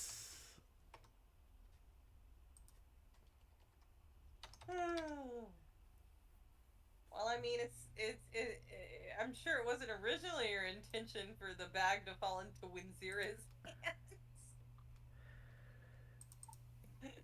Hey, I just populate the rooms, man. I don't have any intentions on anything. Shit happens. All right, so just out of The weasel, by the way, is white, not dark. It's got some dark gray around its face, but for the most part, it is a snow weasel, so it's mostly white. I'm gonna Pretty. retcon my original um, description because I ain't too proud. All right, so just to kind of give this all into perspective, and then we'll move on. Windsor, here you are.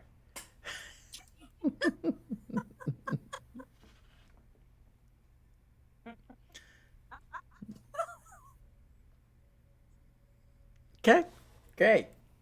So you now have this giant menagerie of things that are clearly bigger than you are.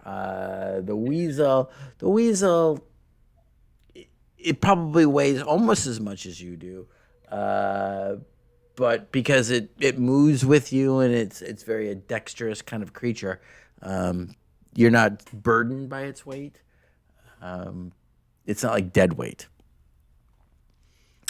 But the rat, like I said, is similar to a very large house cat or a small dog. But compared to you, um, again, it's nearly your mass. The elk, I mean, the elk would have dwarfed Donovan. So All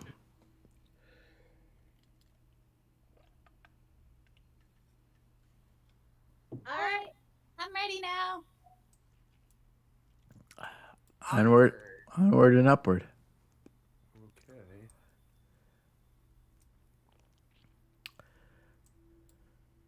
Nice. Elk. It's a majesty elk. It is very majestic. I'll get you out of the middle of the lake. Yeah, it's a new fudgy. Right?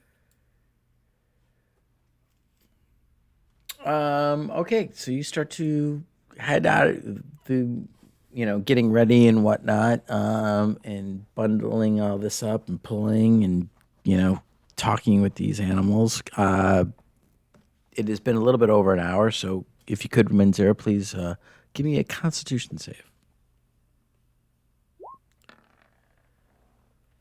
So again, the now very familiar vibrations start to build just before these words start thundering through your brain, but you're able to kind of, buckle down and grit your teeth and endure this what you're already now familiar with, and avoid it hurting.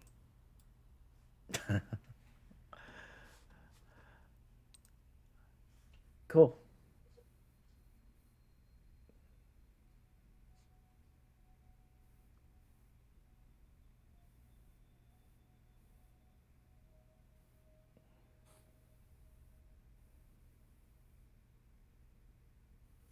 You guys are awesome for doing this with me. Yeah.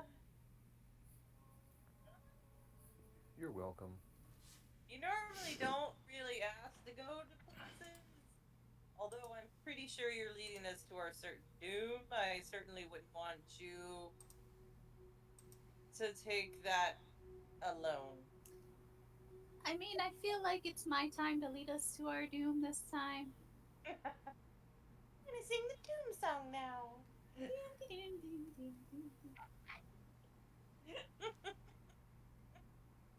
We'll be fine.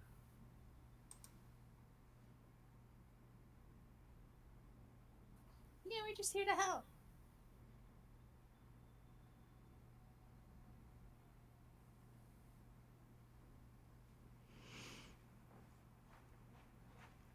So you begin to head out of Dugan's Hole, heading south. Um, Initially, you have the red waters visible on the side. It's very dim light at this point, being almost 2 p.m. the lights beginning to fade of that last little bit of quasi daylight that you get every day. And you begin to head south. Let me give you.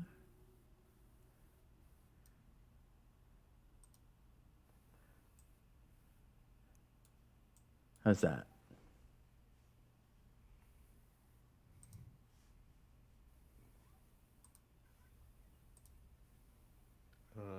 Mine is still. Oh, yep, getting better.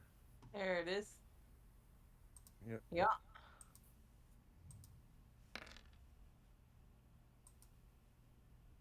So I literally don't know of anything further south than Dugan's.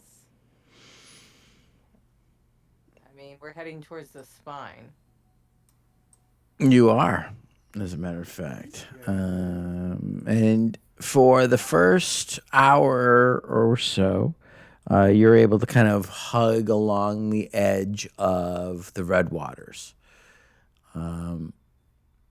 Windzira, that's going to bring you to right around there after the first hour.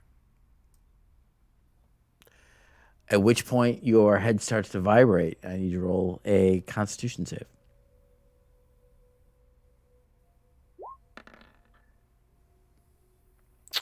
So you're getting very good at shaking off the effects. And because you rolled so high, you almost feel like you got a better bearing on where you need to, where the signal as you're starting to kind of think of it is actually coming from in this general direction.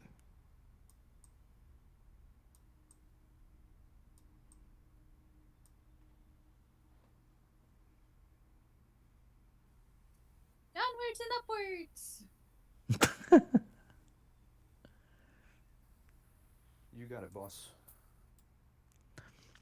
Roll an animal handling check for me, though. Windzira. At disadvantage.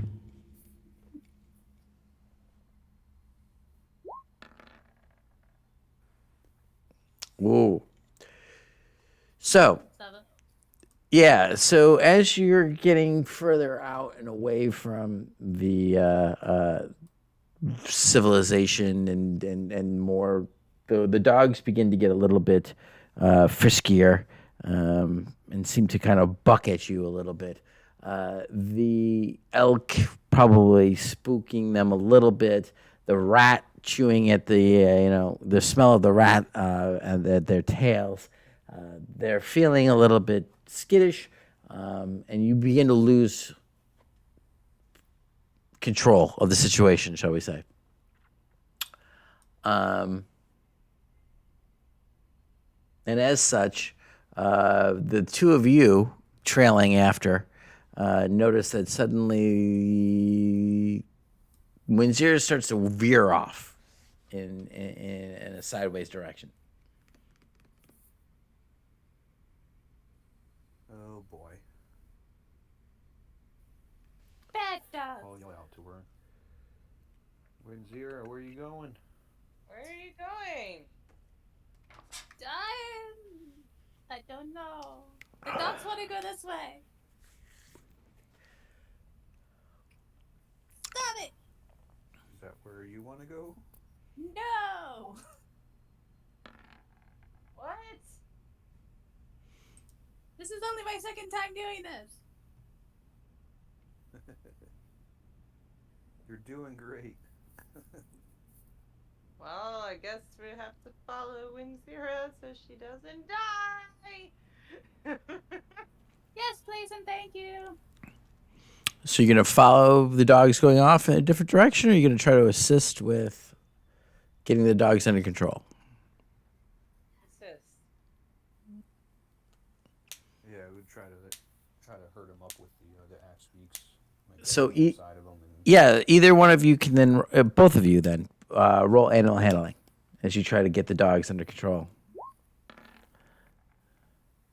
9. That's bullshit. I have such a high skill in that. You really do. Yeah, but your X beak is just not doing the job. So we'll go with the 20s, and it takes you a little while. It takes the better part of an hour to get the dogs back on track, and you lose about an hour moving it in and about to get them under control. So, but you do, and you move forward a little bit.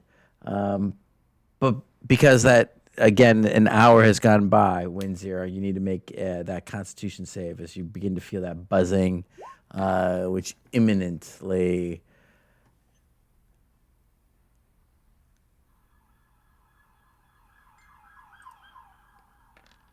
6. Ooh, well, this time you were focused on the dogs and getting them under control, and you were not quite able to anticipate those early tinges, that those warning signs, and before you realize it, your brain almost feels like it's vibrating in your skull, and the booming noise, and you have to lean over the side of the sled, and you hurl up your breakfast. And you take 8 points of psychic damage from the booming, migraine-inducing message that slams through your brain. I'm saving you. I'm saving you. I won't kill you. I won't kill you.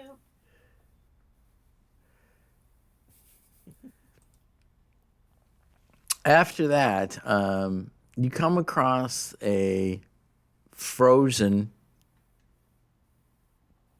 what probably would be a small river, tributary of the Red Waters. At this point, it is just a sheet of hard ice with blowing snow across it. And you're able to make it across that without any incident whatsoever. Oops, I shrunk it. Oh man. Come on, roll 20. I just want to move you. Trying to do the Indiana Jones thing on the map. The traveling dot. Can't even roll with me here on this, right? And Winzira, you are very much kind of pulled in this general direction. You know, that's where you felt you're led to. But you see in front of you at this point, you see kind of a bunch of crops of trees, a small wood, if you will. But you can also see a clear valley that would be much easier, but not necessarily in the direct line that you feel being pulled at this point. Which way would you choose to go?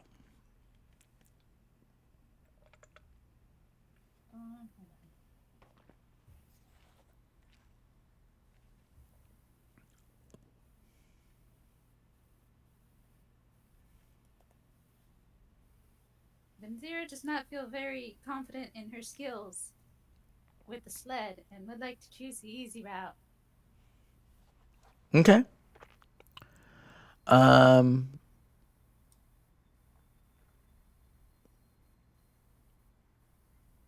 So you have a giant elk in front of you who is just constantly just kind of looking back at you. And, okay, we're going this way. Fine, very good. You have a rat sniffing. Seems to be taking most of this trip in with its nasal abilities. And you're very warm because there's this large, to you, very large weasel that is wrapped around you, like a stole, keeping you warm. The dogs seemingly have settled in and are not causing you as much trouble. So you're able to proceed. Oh, just drag it. Don't manipulate it. you're able to proceed quite a bit down this valley in the next hour before you start to feel that buzzing again. Go ahead and give me another con save, please. This time, I was going to say this time at advantage, but you don't need it. Because now you're kind of prepared for it, right? You're focused in a little bit more. There's nothing distracting you, and you're getting a sense of that it's happening at a certain interval. So you're actually kind of aware. You're thinking about it as you start to feel those twinges, the beginning vibration. That's the onslaught of this. So you're able to kind of hunker down, bear down, and not let it catch you unawares. And you're able to shake off the effects. But again, hearing that same overlying this buzzing that you're getting. I'm gonna save you and then I'm gonna beat you. Or should I beat you then I save you? It depends if they're paying you to be a sub or not. True, true. Tara knows all about that. What? Wait, what? I didn't hear what you said. Good. It's on the tape. All right. So, as you guys make your way and you start to drive your mounts, it begins to go on an upward slope.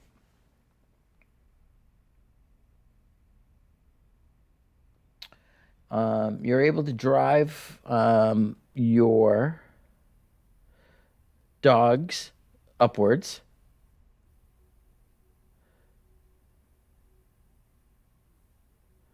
Hang on, I'm trying to find the right thing here. They try to be clever.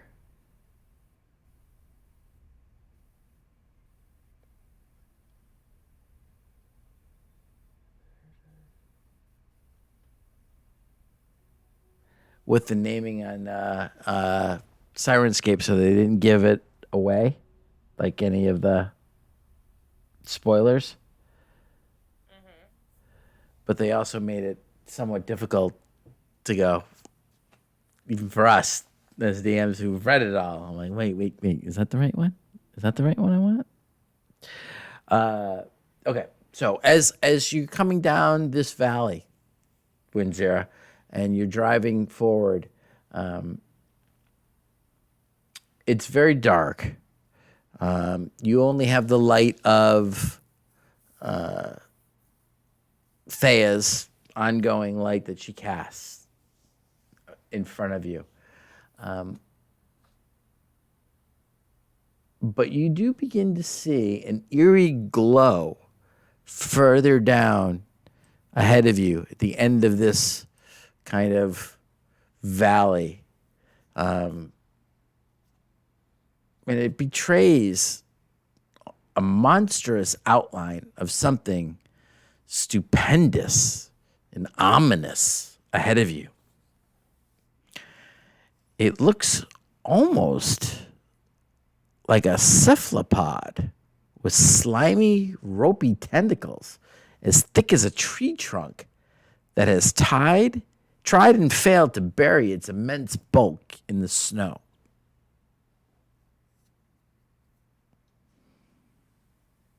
Oh, I see this. You all see this, yes. You brought us into the middle of nowhere to hang out with one of those creepy fuckers from before that almost killed us all? That killed Henrik?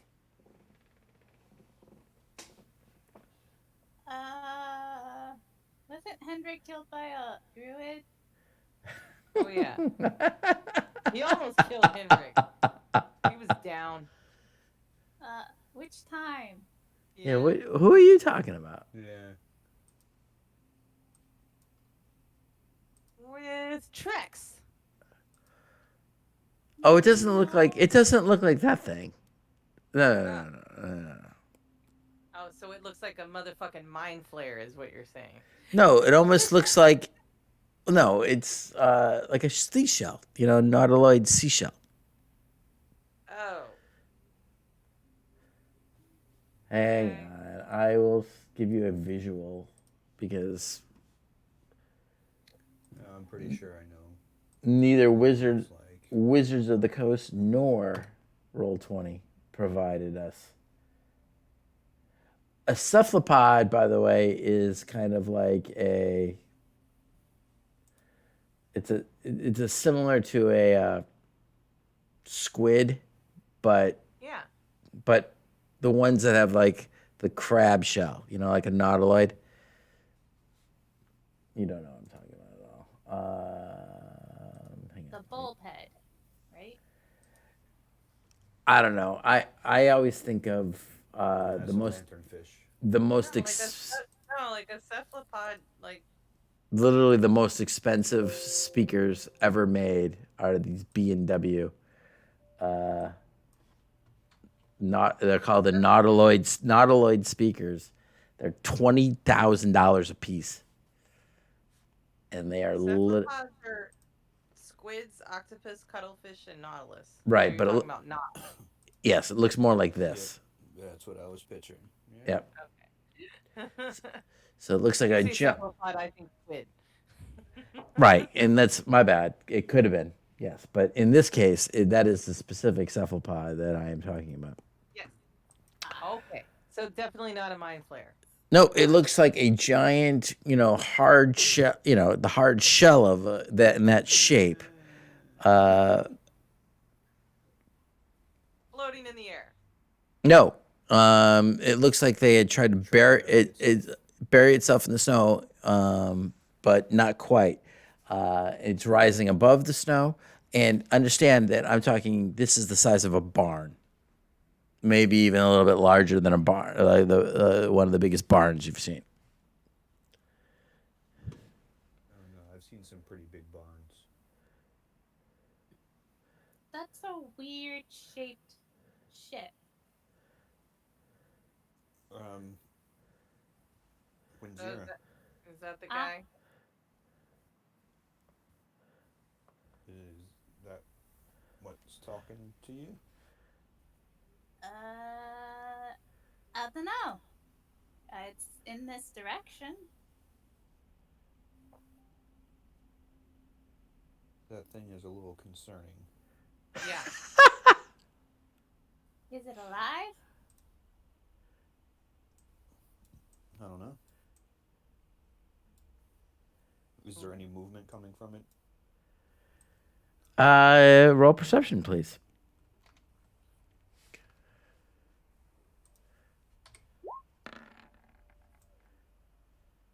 Damn, I'm rolling good tonight. You and me both. 12. Oh, 18. Nice.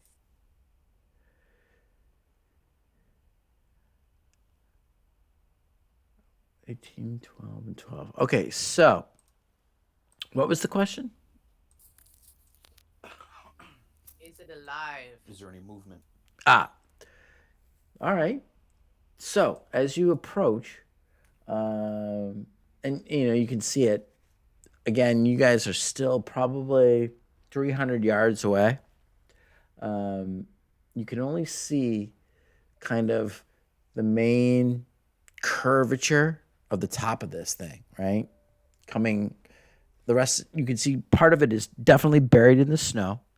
You don't see anything moving on the surface. Even there are these tentacly kind of looking extrusions that are somewhat on the top of the snow, but they are not moving at all.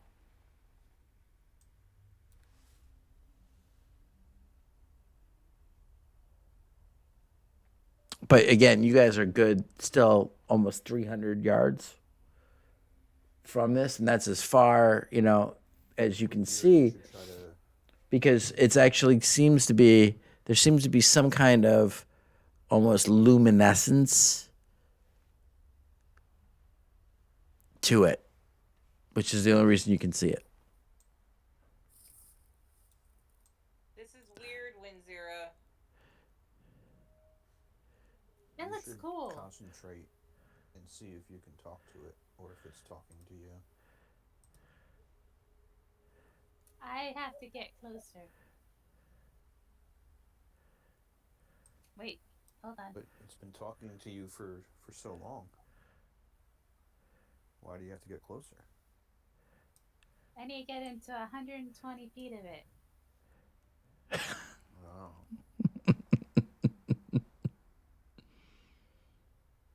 And then I can tell you. Maybe.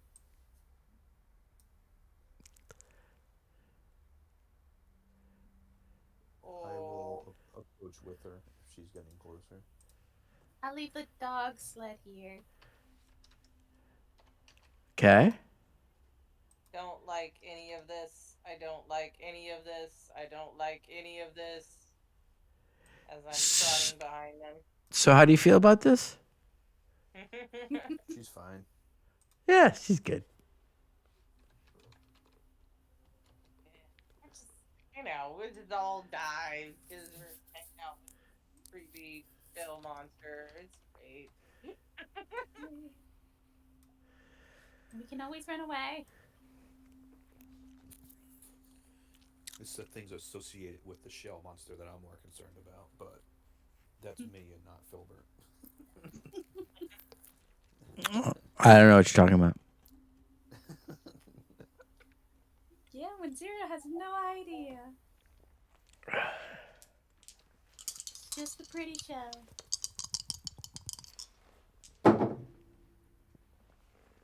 So when I'm 120 feet, about 120 feet away, Yeah. Uh-huh. I would like to cast message at the giant thing and attempt to communicate with it and be like, "Are you the one sending me those dumb messages? Make sure you reply in comment. You may reply to this message." All right. So as you get within about 120 feet, you can see a couple things. You see that there are some cracks in the side of this thing, and that there's definitely some damage, even what you can see above the snow. What looks like before, like something had tried to crawl into the snow. You can see where there's almost like it's in now a crevice or a crater, and it looks like snow from further up on top of the ridge has slid down on one side. As you cast your spell, you hear a response come back to you. Are you responding to our distress call? Is this the protocol? Please, elaborate. Who are you? I'll send another message.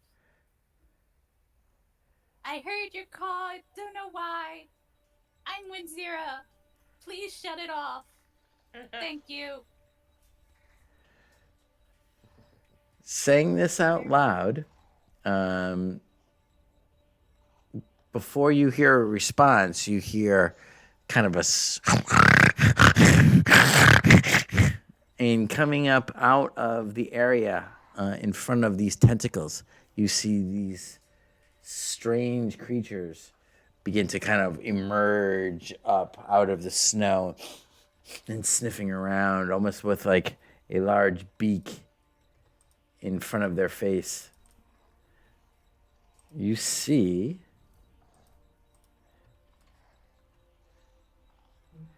these slug-like creatures emerging from the snow.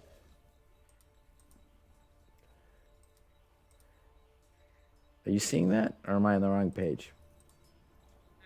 I see nothing. I have not seen anything pop up. Oh, Oh, everything just went black. Yeah, I know. I don't know why. Ugh. I put everybody on this map, and now they're not on this map. I don't understand this.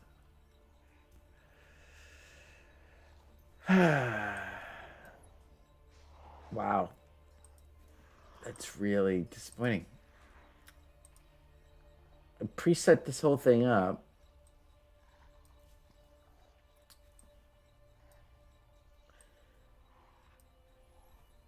I adjusted something, and suddenly you guys were all gone. Dare you? I don't understand Roll20, the bugs. They're inconsistent. Oh, oh.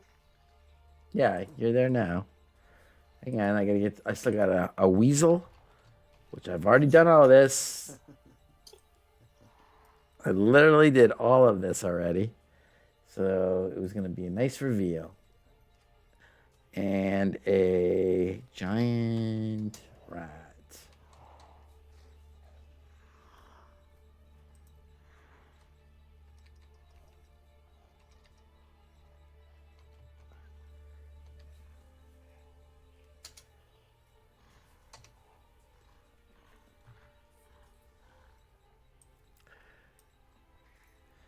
Okay, so let's try this again. Can you see this now? There you go. whoa. Yep. So two of these pull themselves up out of the snow, start swinging their head to your Ew. sound, and you hear. Ew. And I need everyone to roll for initiative. Is it edible? Why do I see like a tiny corner of the map and everything else is darkness? Because that is the edge of the ship. All right. So this right here, the darkness that you see here, is the ship that you can't see or see beyond. Okay. I didn't mean to move. I was just trying to click my character. No, you know what? And I'm gonna just do something really quick here because this was. Let me. There you go. All right. And there's a reason for this because like they put multiple things on one map, so. Judas Priest, I am rolling awesome tonight. We're gonna die, guys. Just putting that out there. We are going to die. TPK. Dude, that was one of my favorite things I used to say. We are going to die.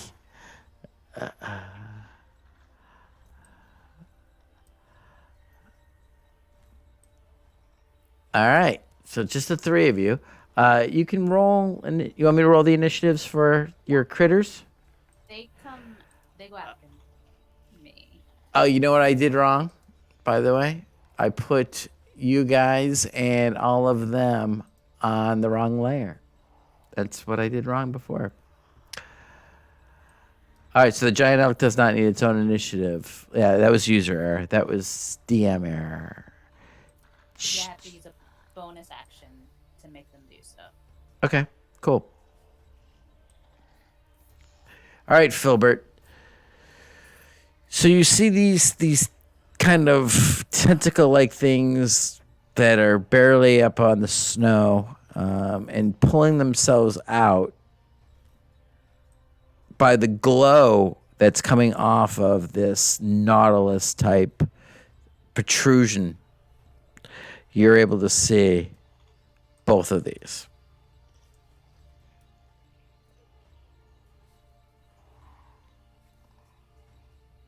Okay. I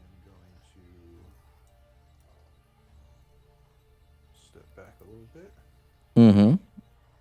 Now, it's a giant fucking elk. It is, Yeah. meaning you could hide behind the giant elk without any problem whatsoever. Sure. This is mostly theater of the mind, by the way. This is a rough approximation of spatial distances. Because technically, you guys were a little bit further away. Yeah, I will attempt to conceal myself behind the giant elk. Okay. Before doing that, I will say to Winzira,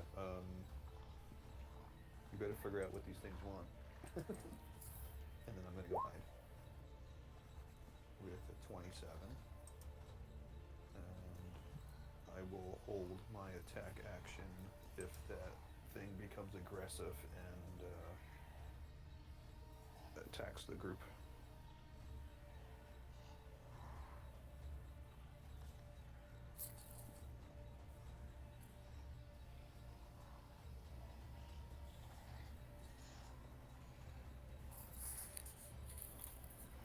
Okay.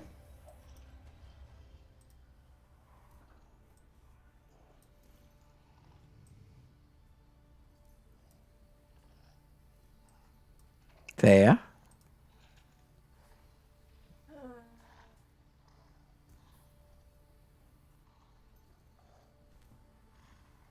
I'm going to cast protection from evil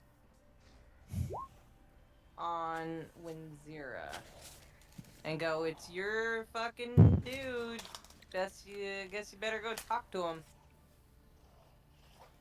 Here. This will protect you, maybe. Melisandre. Aberrations, celestials, elementals, fae, fiend, and undead. Yeah. I Okay. don't know what these things are, you know. Of course. Absolutely. I was just reading it out loud for everybody else's Yes. benefit. Cool. She also can't be charmed, frightened, or possessed by them. Good point.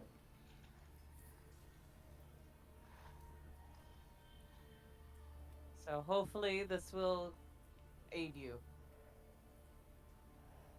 And then I'm gonna hold any other actions and stand in a defensive stance.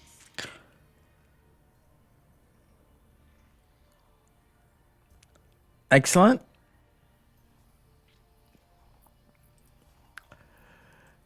All right. The creatures. The one in the back seems to scurry somewhat up the surface of this nautiloid looking structure.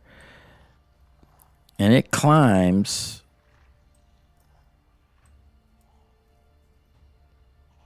before leaping forward. But you do all note that how it kind of moves upward, almost as if it was Spider-Man walking up. I have no better way of describing it than that. Walking up this nautiloid, almost as if it was walking on not a near vertical surface. And it continues, and as it drops down, it can move to about here. The other, however, is able to move forward, stopping about 10 feet away. And seeing that that Thea, yes, well, no.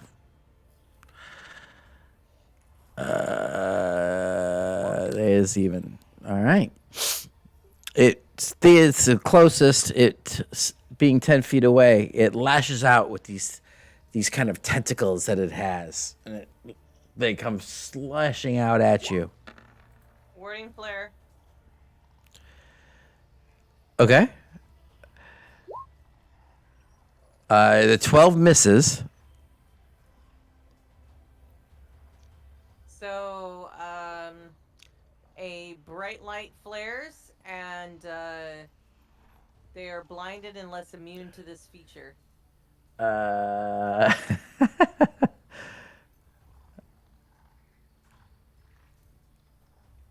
okay. So as they go to attack, her holy symbol flares. This bright light, which you actually have all seen before, so you're not so surprised by it. But as it's directed outward, it illuminates, and you can almost see some kind of the skeletal structure and the carapace structure of this creature as the rest of it becomes almost translucent in this bright blast of flare. You can see the head recoil, Thea, up close to you as it pulls back and its tentacles lash above you and wildly miss. You can hear it kind of squeal with this. And it moves that last little bit closer and tries to bite, but this is at disadvantage, yes? Correct. Yes. So it tries to bite you through its blindness and wildly misses, biting at the ghost image of your that is burned upon its face. The other uses its entire action to move forward even more and come back in around the back. Can I get my shot off on the one that did attack? That was my trigger for my. Yeah, absolutely. You absolutely can. And I'm assuming my stealth is having me. He don't see you. 20, No. 27. And he's also blinded by. You gotta be kidding me.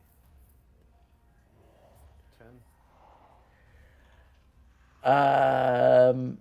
Your shot is just slightly off. It almost seems to, while it does seem to hit the top of the carapace on it, it seems to almost deflect off the top of it, and goes and without doing any damage. Okay. That I dislike digital dice. And honestly, I will say this. I trust everybody in this game enough that if we ever wanted to go do away with digital dice, we could always go to real dice, and I would trust your rolls. But we'll see. I roll worse in real life. I just think just the probability, the way that, it's everything's a crit or terrible roll in Roll20. It just seems, I don't know. Yes. It doesn't seem as accurate or right, but I do miss rolling physical dice. like I said, I would trust everybody in this game if we ever wanted to go that route. Everybody here knows there's no joy in cheating. Exactly. It's fun to fail sometimes. Exactly. The failures can be just as much fun. And except in this case, sorry, David, we're not actually belittling your dual 10s with your +8. But I mean, come on, man. What's the last time that you rolled 2 20-sided dice and got 2s on both? Come on. Right. It just seems I'm skeptical. All right. So that brings up Winzira, actually. When Oh zero. yeah. I would like turn, please. Oh yeah. Did I hear a And response to my and message? her menagerie. Not yet. You have not.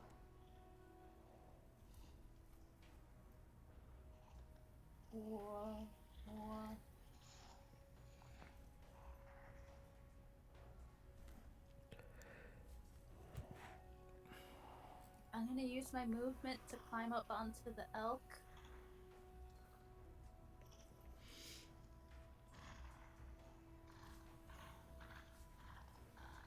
Give me just a quick Give me an acrobatics check, just to see.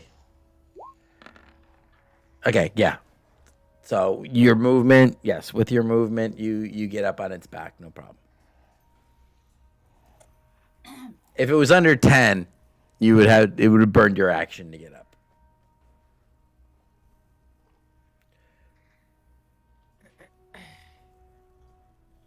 But you pull the Legolas. You use the momentum of a thing moving forward to kind of like flip you up, defying all laws of gravity and momentum and Logic. friction. So for my bonus action, I'm gonna tell the big elk to trample the that thing. Okay. As my action, I'm gonna send another message to the random person I'm speaking to, and be like, "Dude, I just want to save you. I think I'm trying to be good. We're killing your things, your pets. You can reply to this message." Okay. Okay.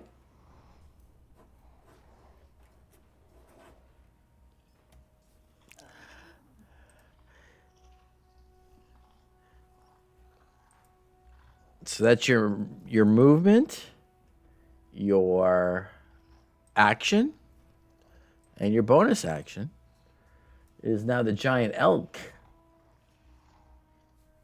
who you've given an instruction to can do as you have instructed. Let's see. So he's Ram him. All right, so he does 14 hit. a hooves attack. Yes, it does. It most certainly does. So go ahead and roll damage.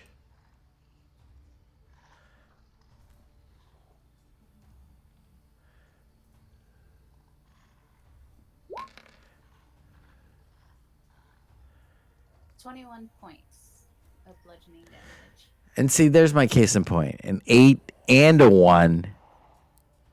All right? It's always an 8, you know what I mean? Max and a min.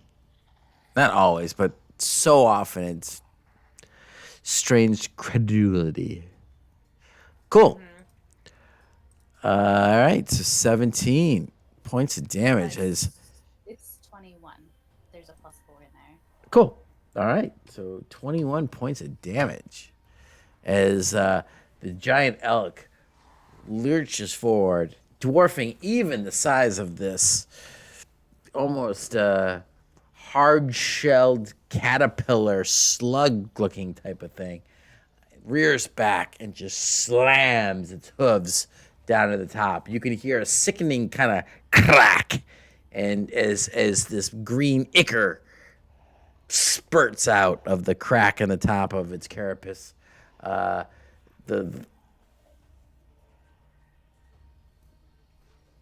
it takes some damage. I don't know where I was going with that. I walked into a dead end. I'm like, wait a minute, where am I going with that? The cracks, ichor. Yeah, that's all I got. Cool. Good turn there, Win Zero. All right, Filbert.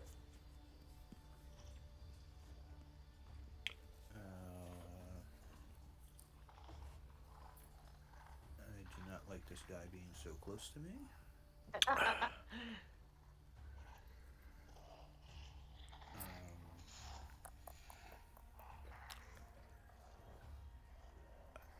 I still have 5 feet in between me and him. You do. Right? Okay. Yep. I'm gonna take a shot first.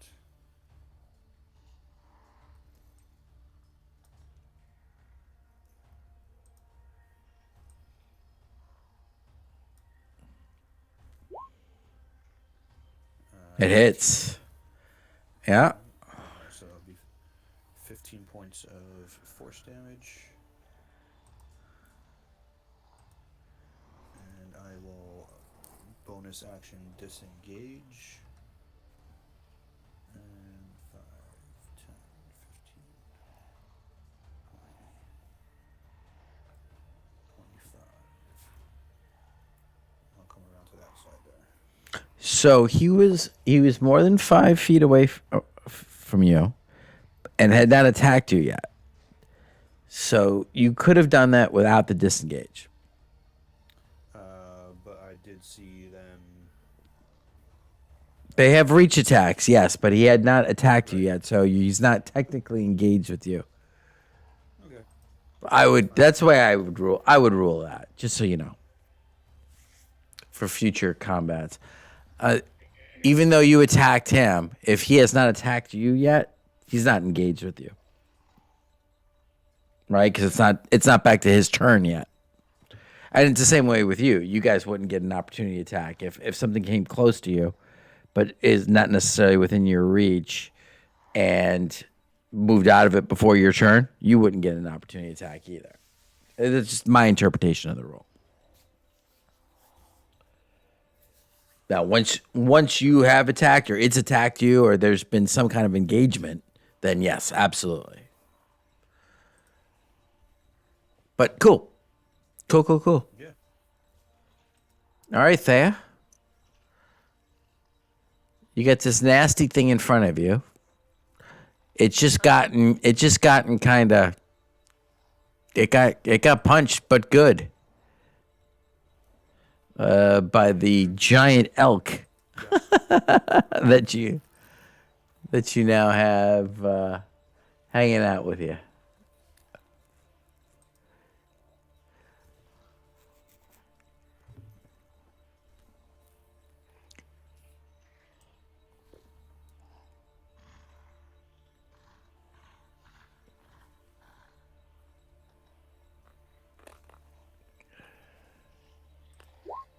Scorching Ray!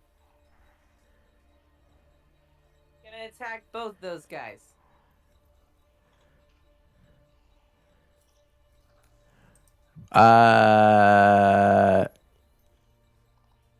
Okay. One right each. Yeah, 2 on the one in front of me and 1 on the one over there. Okay. 17 hits both. So that's 10 plus. Is it plus anything? No, I think it's just 10. For Yeah. per ray, right? Per. I don't know, it's not really clear. It says you create 3 rays of fire and hurl them at targets within range. You can hurl them at one target or several. On a I hit. think there's a roll for each one. Yeah. Okay. Yep. All right. Yep. It's a roll for each ray. That's exactly what it is. All right. So 10, 11. No, those are D6s. So you need to roll. You need to hit scorching ray. That you roll damage there instead of to hits. Oh. So the second one hits. So roll damage on that one. So click scorching ray underneath that. All right. So that one does 11. So the first both the first two. That's 22 damage on the first guy.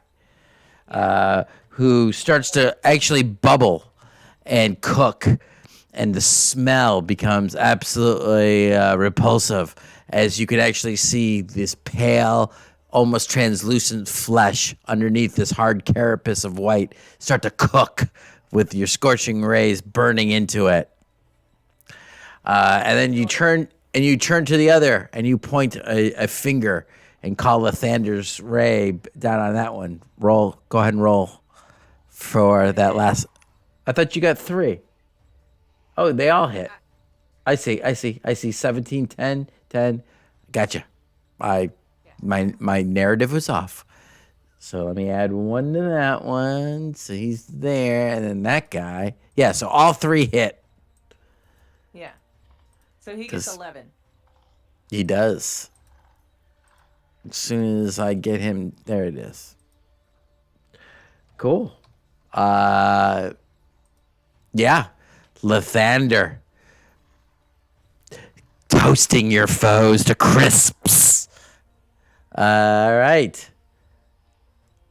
Um,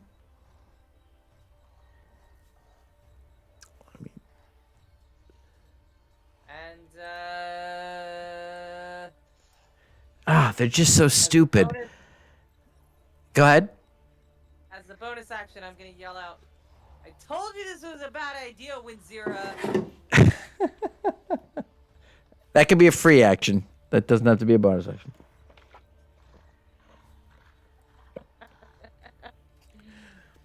And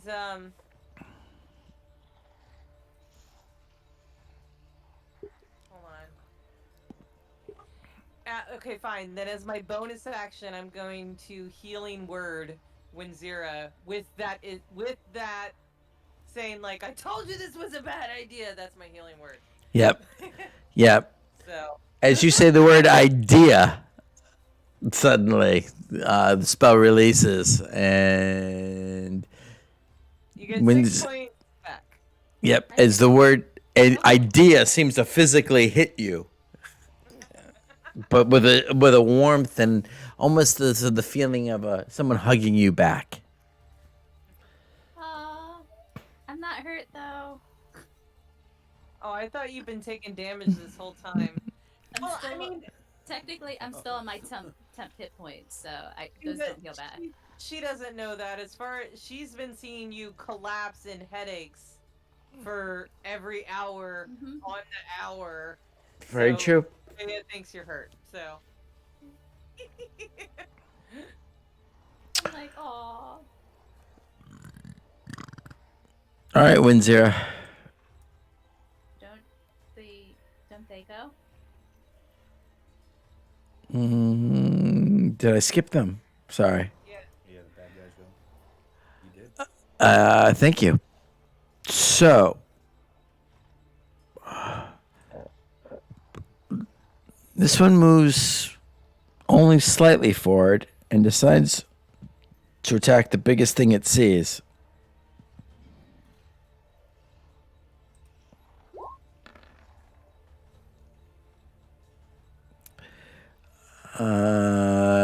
It hits.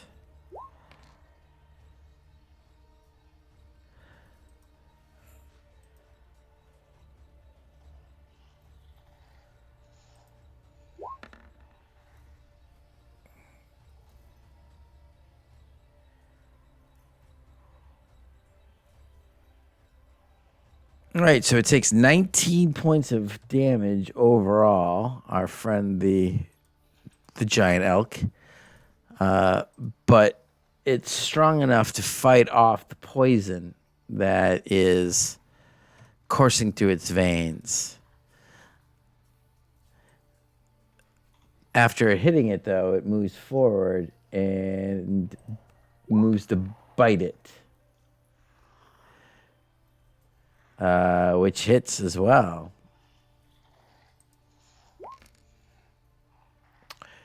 And draws another 6 points of damage from it.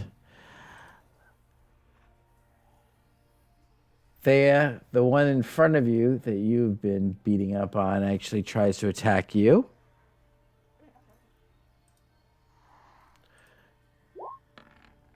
do we know? Did we ever decide how long the blindness lasts? Yeah, one round, I thought. One That round. turn.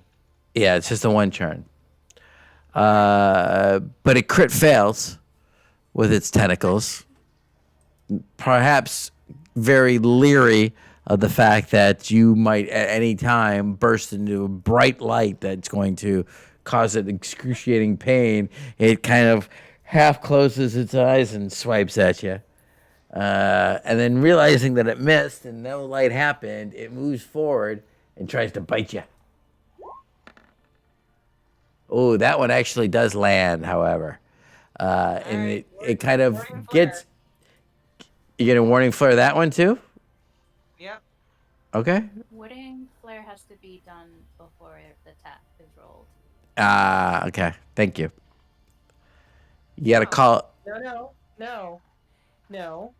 When you are attacked Yeah, it's by just. a creature, But if you keep reading, it says you causing light to flare before the attacker hits or misses.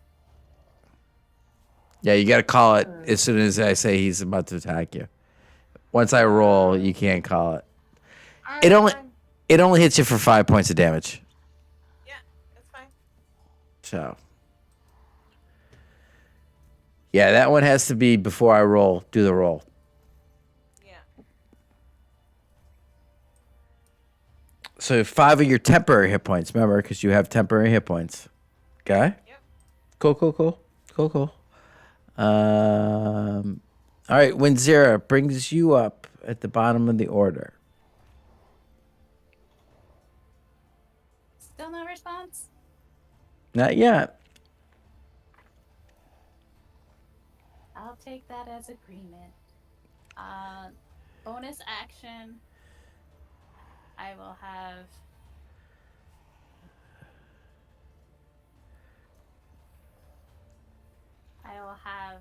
The elk ram the one in front as my action. What do I want to do? As my action, I will.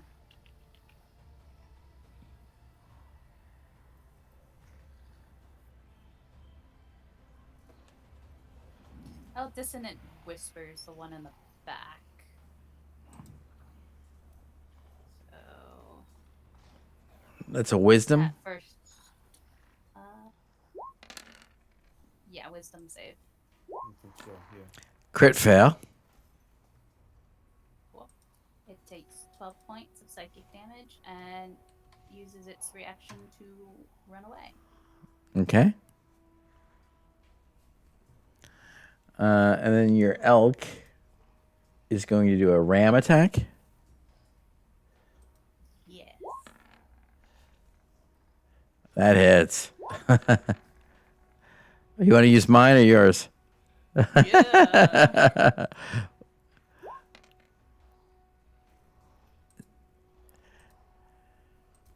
All right. So the ram charges forward, and you can hear the cracking of the carapace as it powers through and continues to trample over the top of and pass through and grind this creature into the snow, leaving but broken pieces of carapace and a pulpy, nasty, translucent goop on the ground. I don't think that's edible.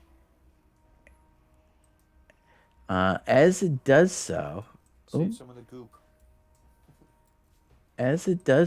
you hear in your head a response. Yes, who is responding, please? We have no creatures outside of the ship under our control. But thank you for responding to our distress call.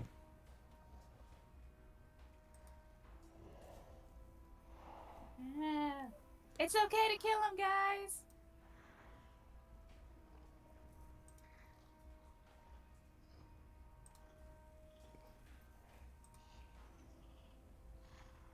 All right, Filbert.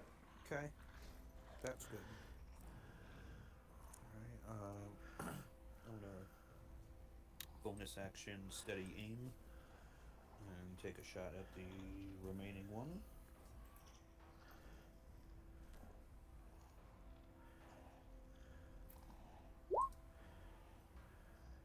22 Yeah, that hits. and 22 damage.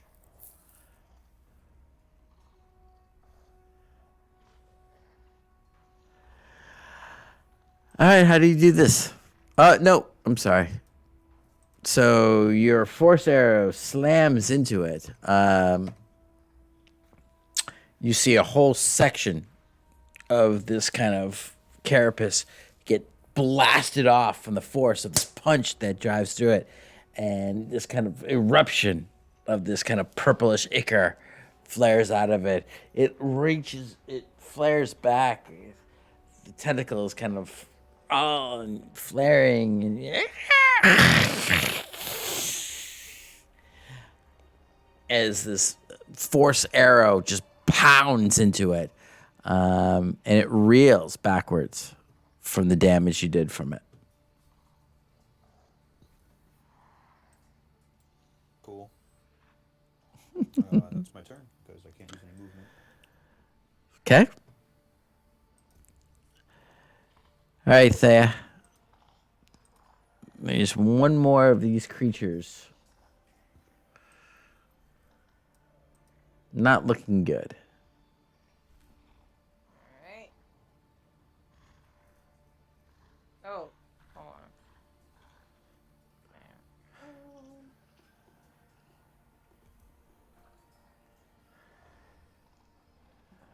5, 10,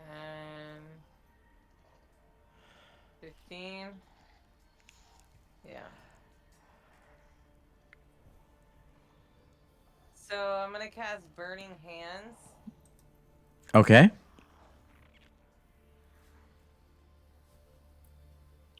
I'm gonna try not to hit the rat that's just standing there uselessly. Poor In my little guy. Okay, so yeah, so you would aim it this way. Like that. Yeah. So you aim it to there, and then it would hit. Sure. Dex save. Yeah. Yeah. Fails the dex save. All right. So it takes 10 points of damage. So as you reach outwards, you call upon Lathander's might. Your hand suddenly bursts into flame. And as you point your fingers, this arc of flame, like a flaming fan, just shoots out, strikes this creature. And you can start to see it fry. And as you hold your hands on it, the flame hits it and burns into it. You can actually start to hear the flesh inside of the carapace begin to boil and pop as it screams. And the smell of cooked meat, Winzira, brings a mouth-watering drool to your face as the creature cooks within its own shell. And with a last breath and stops screaming, and it is no more. That's what I call a shrimp on the barbie. The voice said that those weren't his pets. So we're good. Oh. Yes, everything about this has been awesome. So I mean, it's gone a lot better than other stuff previously. you didn't die, even though you drove the sled. Yeah, so far so good. No, technically I did die. Remember the sun? Yeah. Yeah. I'm not driving that sled. I paid my dues.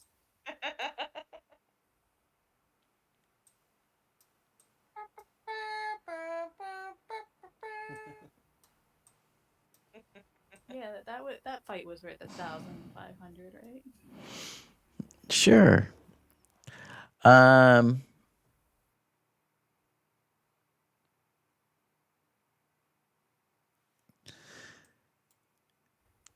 Yeah. So it suddenly gets quiet outside, and you see now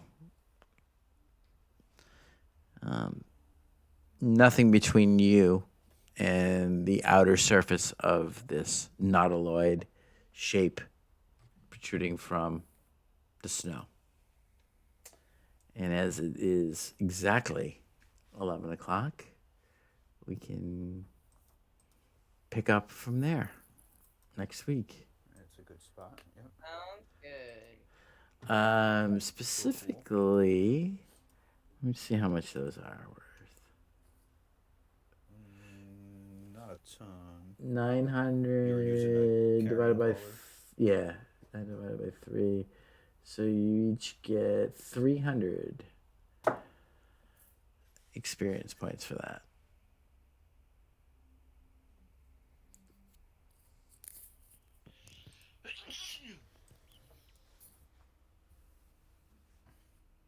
Uh, 300.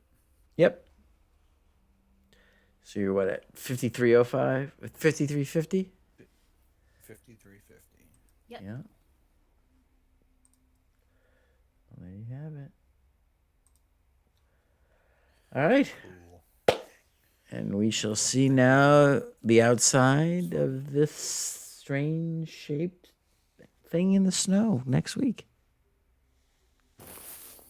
Yay. Huzzah. All right, guys.